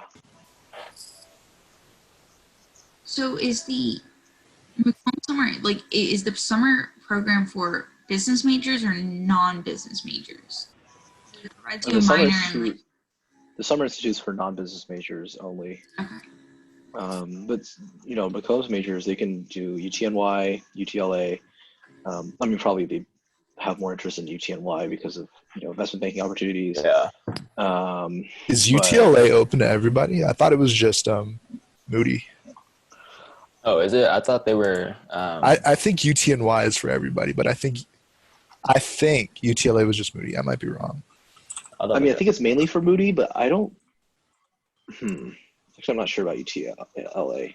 I'll check it right now. Yeah, UTNY is definitely open for everybody. It's just that certain majors might have more use for it than others. Yeah.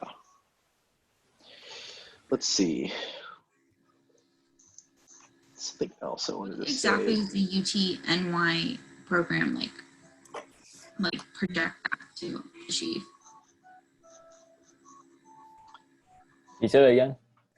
What exactly is the intention of the UTNY program and the UTLA program? It's to get you in that professional setting and so in a place like New York, working with the top banks or whatever, while still being able to work on your degree. So you're doing an internship at the same time you're doing your work or doing your classes. So it's a semester in New York, and you can do it over the summer if you want. But a lot of people do it for this fall and the spring, and then you get that internship opportunity. And for the most part, you're like more or less guaranteed one. You're supposed to find it on your own, but the program, if you get in, they'll help you find one if you can't find one. Okay, cool. Yeah, so there's like a lot of opportunity honestly at UT. It's just up to you to find it and kind of for you to like decide whether you want to do it and for you to kind of take that initiative to sign up for it. So I feel like honestly UT is such a big school with so much opportunity, but it's also up to you a lot of times to figure out like, oh, these opportunities exist and I want to do it. And so I don't think UT honestly does a very good job of explaining like all these opportunities just because the school is so big and like there's so much bureaucracy, and it's just understandable that this is the case. But that's why like I'm here to help share these like experiences and this advice with you guys, because I know like it's just easier to have somebody help you through it rather than you have to struggle it on your own to figure everything out. We appreciate you doing this. Yeah, no problem. I have nothing better to do anyway. I can't go outside. How have you guys been holding up at home? Staying safe? For the most part, we're just kind of kicking it. Yeah. You want to be like me when you grow up? I mean, you've already grown up. The question is, why would you want to be like me? I don't do much. Yeah, Gavin, I'm pretty sure you're right about it being just Moody. Sorry, Jeff. For UTLA. Oh, okay, yes. Wait, Kevin said that, right? Yeah. Is Kevin still here? Yeah, I'm here. Sorry. Bet. All right, so Kevin's another UT student. He is he transferred in after his first year from Texas Tech, and so this is for his first year at UT, second year in college, and he is a student in corporate communications in Moody. That's right. So if you have any questions about Moody, ask him. He is definitely your go-to guy for that. What exactly is the corporate communications major? I mean, so like all it is a comm studies degree, so it's a communication studies. But if you major in that, you got to choose one of three focuses. I chose corporate, but there's also political comm and interpersonal comm. And it just basically is like mainly comm, but you also take business classes with it. So it's just kind of like a mix.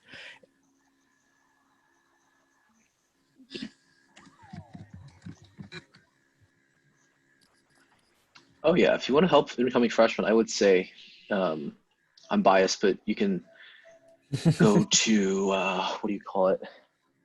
Help contribute on r/UT Austin admissions and r/UT Austin these two communities, I feel like, especially arts like UT admissions, I kind of established it in the beginning to help people with admissions, but I've also realized it's a good place to help people with just like transitioning to UT. And so, yeah, definitely contribute there if you want to. I really appreciate anyone who can do that because it means a lot for people.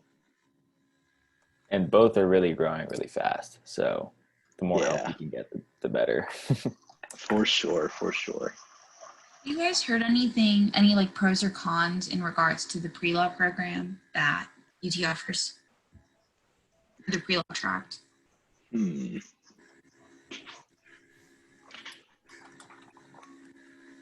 I haven't heard much about it. I know there's like a the liberal arts career services is like the ones who are kind of in charge of helping people with like basically like doing pre-law. That makes any sense? Okay. Thank you. So they kind of help you with like, preparing for the LSAT,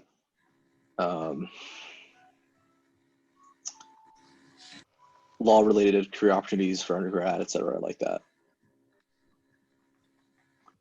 So yeah.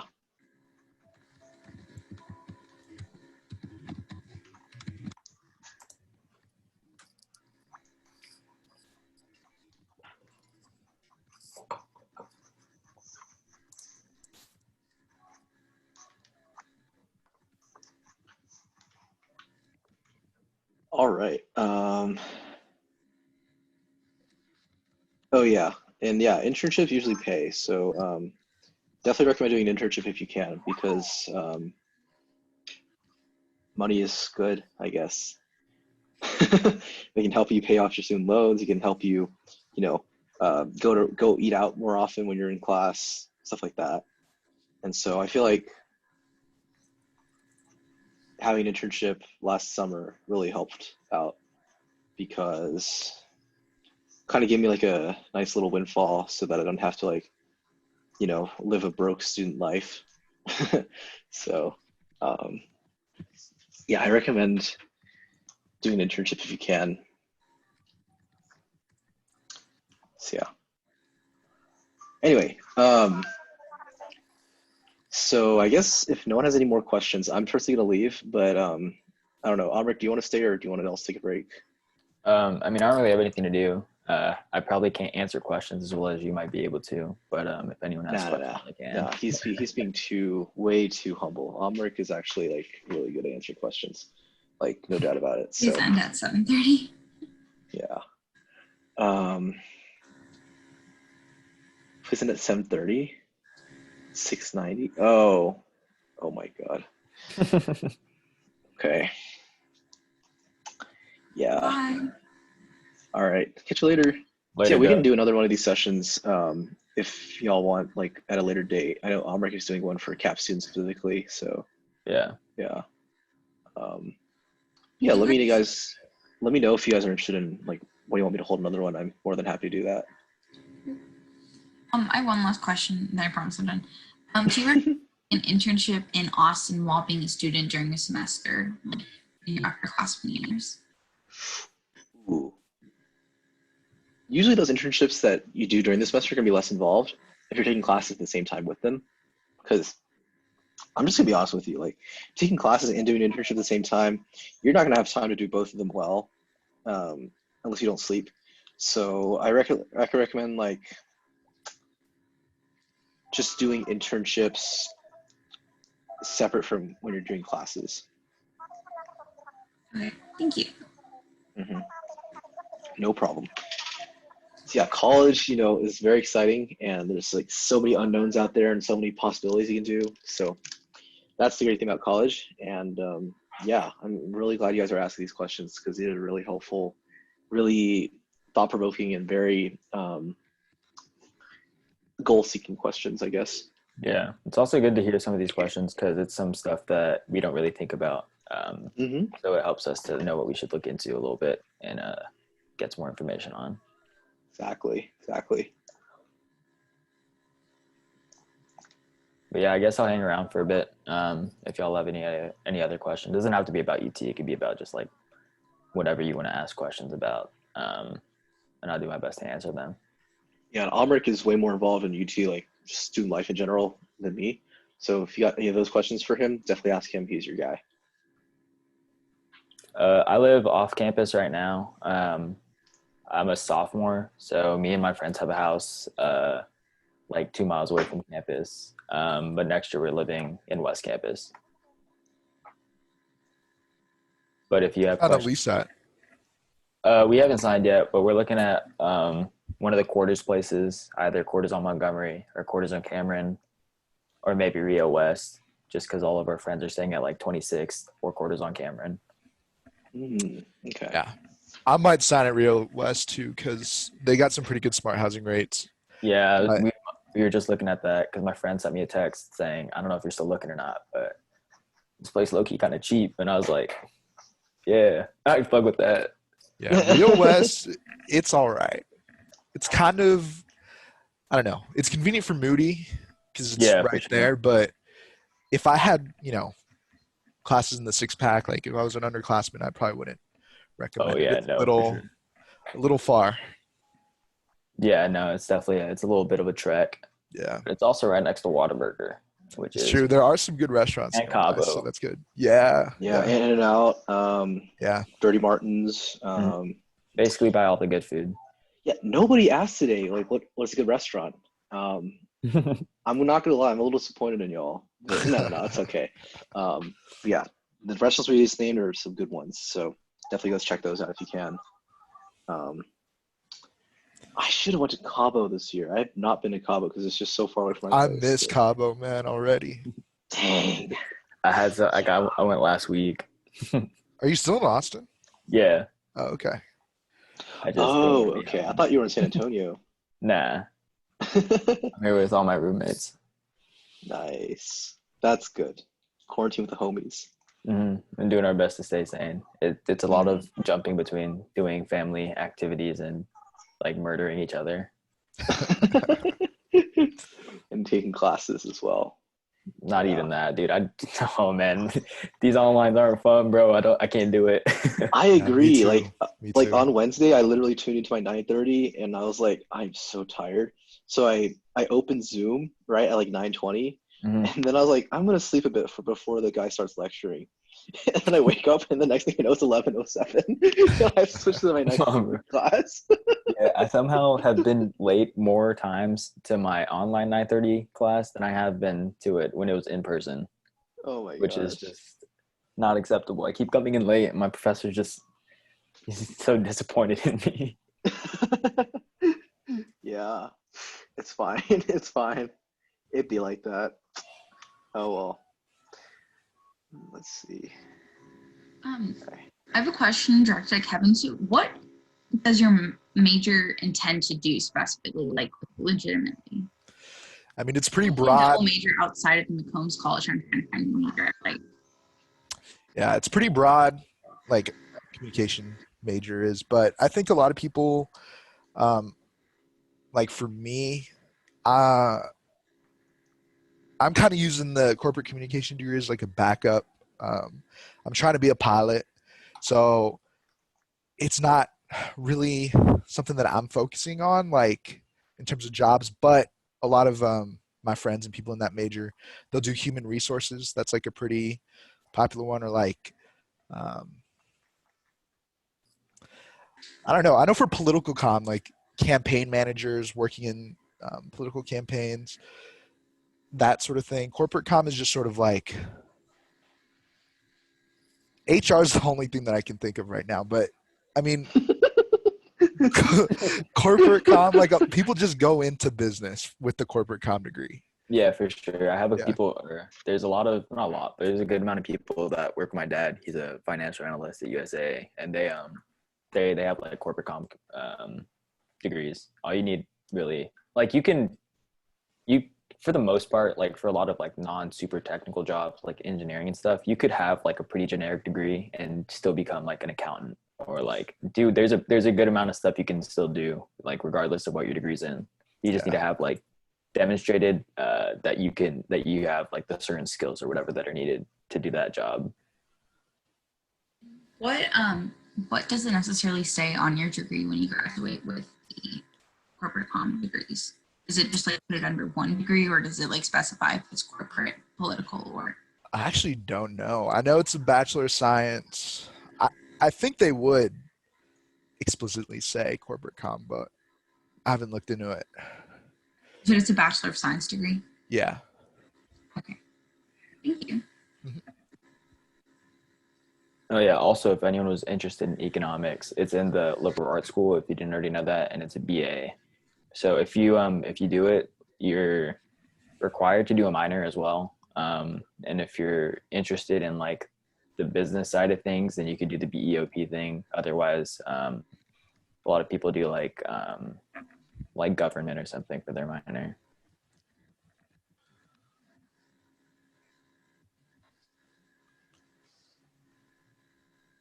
Thank you guys so much. I'm gonna get off.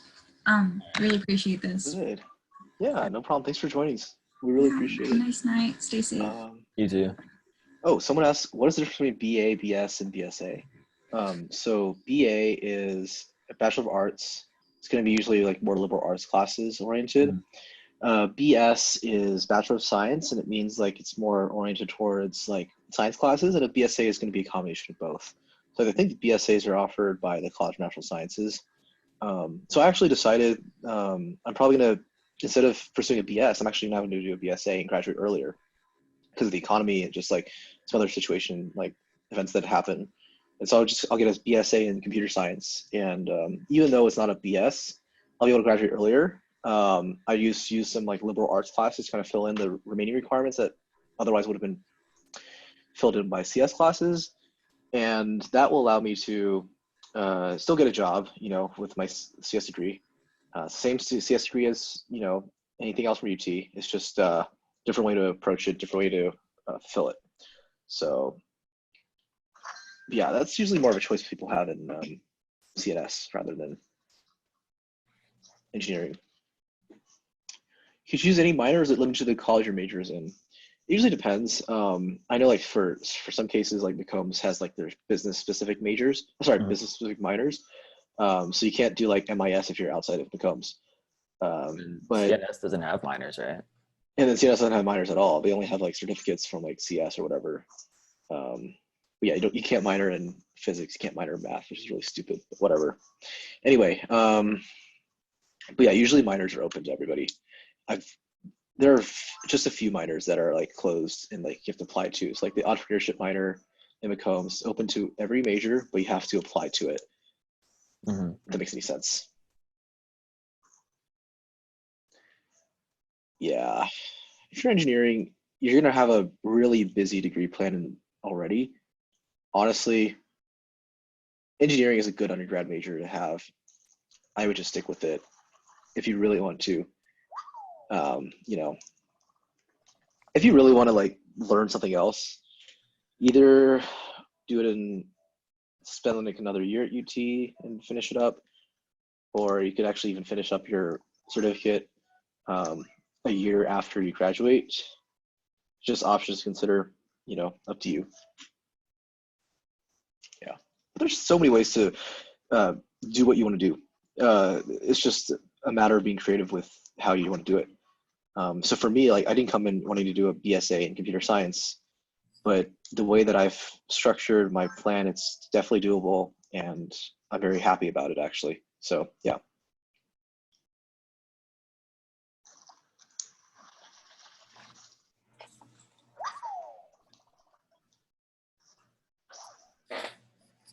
Oh no, my fishing rod just broke on Animal Crossing, so I'm gonna have to craft a new one. Anyone else play it? Can't say I do. Dang. Do you have a Switch?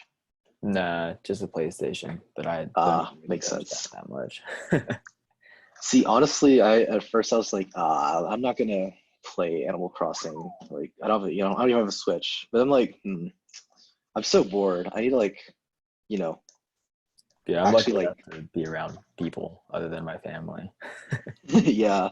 So you don't need silly games to distract you from your family if you have friends to be around. So that's really nice. I would live stream Animal Crossing, but you gotta like get some like hardware to hook it up to do that. So I don't know how to do that. Yeah. Let's see. All right, cool. Awesome. Well, someone asked to end at 7:30, and we started at like 4:20. So like now it's been like what, 3 hours? So I think it's probably a good time for everyone to like take a break and just end it here, I guess. So anyway, yeah, thanks everybody for coming. I'm gonna head out now. But yeah, if you guys have any questions, as always, you can just message me privately. We also have like the server for people, Discord server, links on r/jobs and admissions. If anyone wants to go on there and ask us, we're always available there as well. But yeah, I'm also on GroupMe. Just reach out to me, however is convenient. And what about you, Amrik? Yeah. I don't get on Discord as much during the day mainly, but like at night I'm kind of on. Well, I guess it kind of depends on what I have going on. If I have nothing to do, I'm definitely on Discord. The GroupMe, I'm in the CAP one, but not in the UT24 one. But I'm pretty active in that one towards the end of the day when I go and check all of those messages. Or you can, yeah, I guess just reach out to me from whatever you can find me on. Awesome. I'm actually, once I end this meeting, I'm going to publish this and put it on, put it online for, I guess, UT students to watch. So I think if you log in with your UT EID, you should be able to access the recording. So I'll put that link up there. Hey, awesome. Well, everyone have a great day. And yeah, thanks for joining and hope to see you guys next time as well. See you, Jeff. See you, See you Kevin. all. Bye-bye. Bye.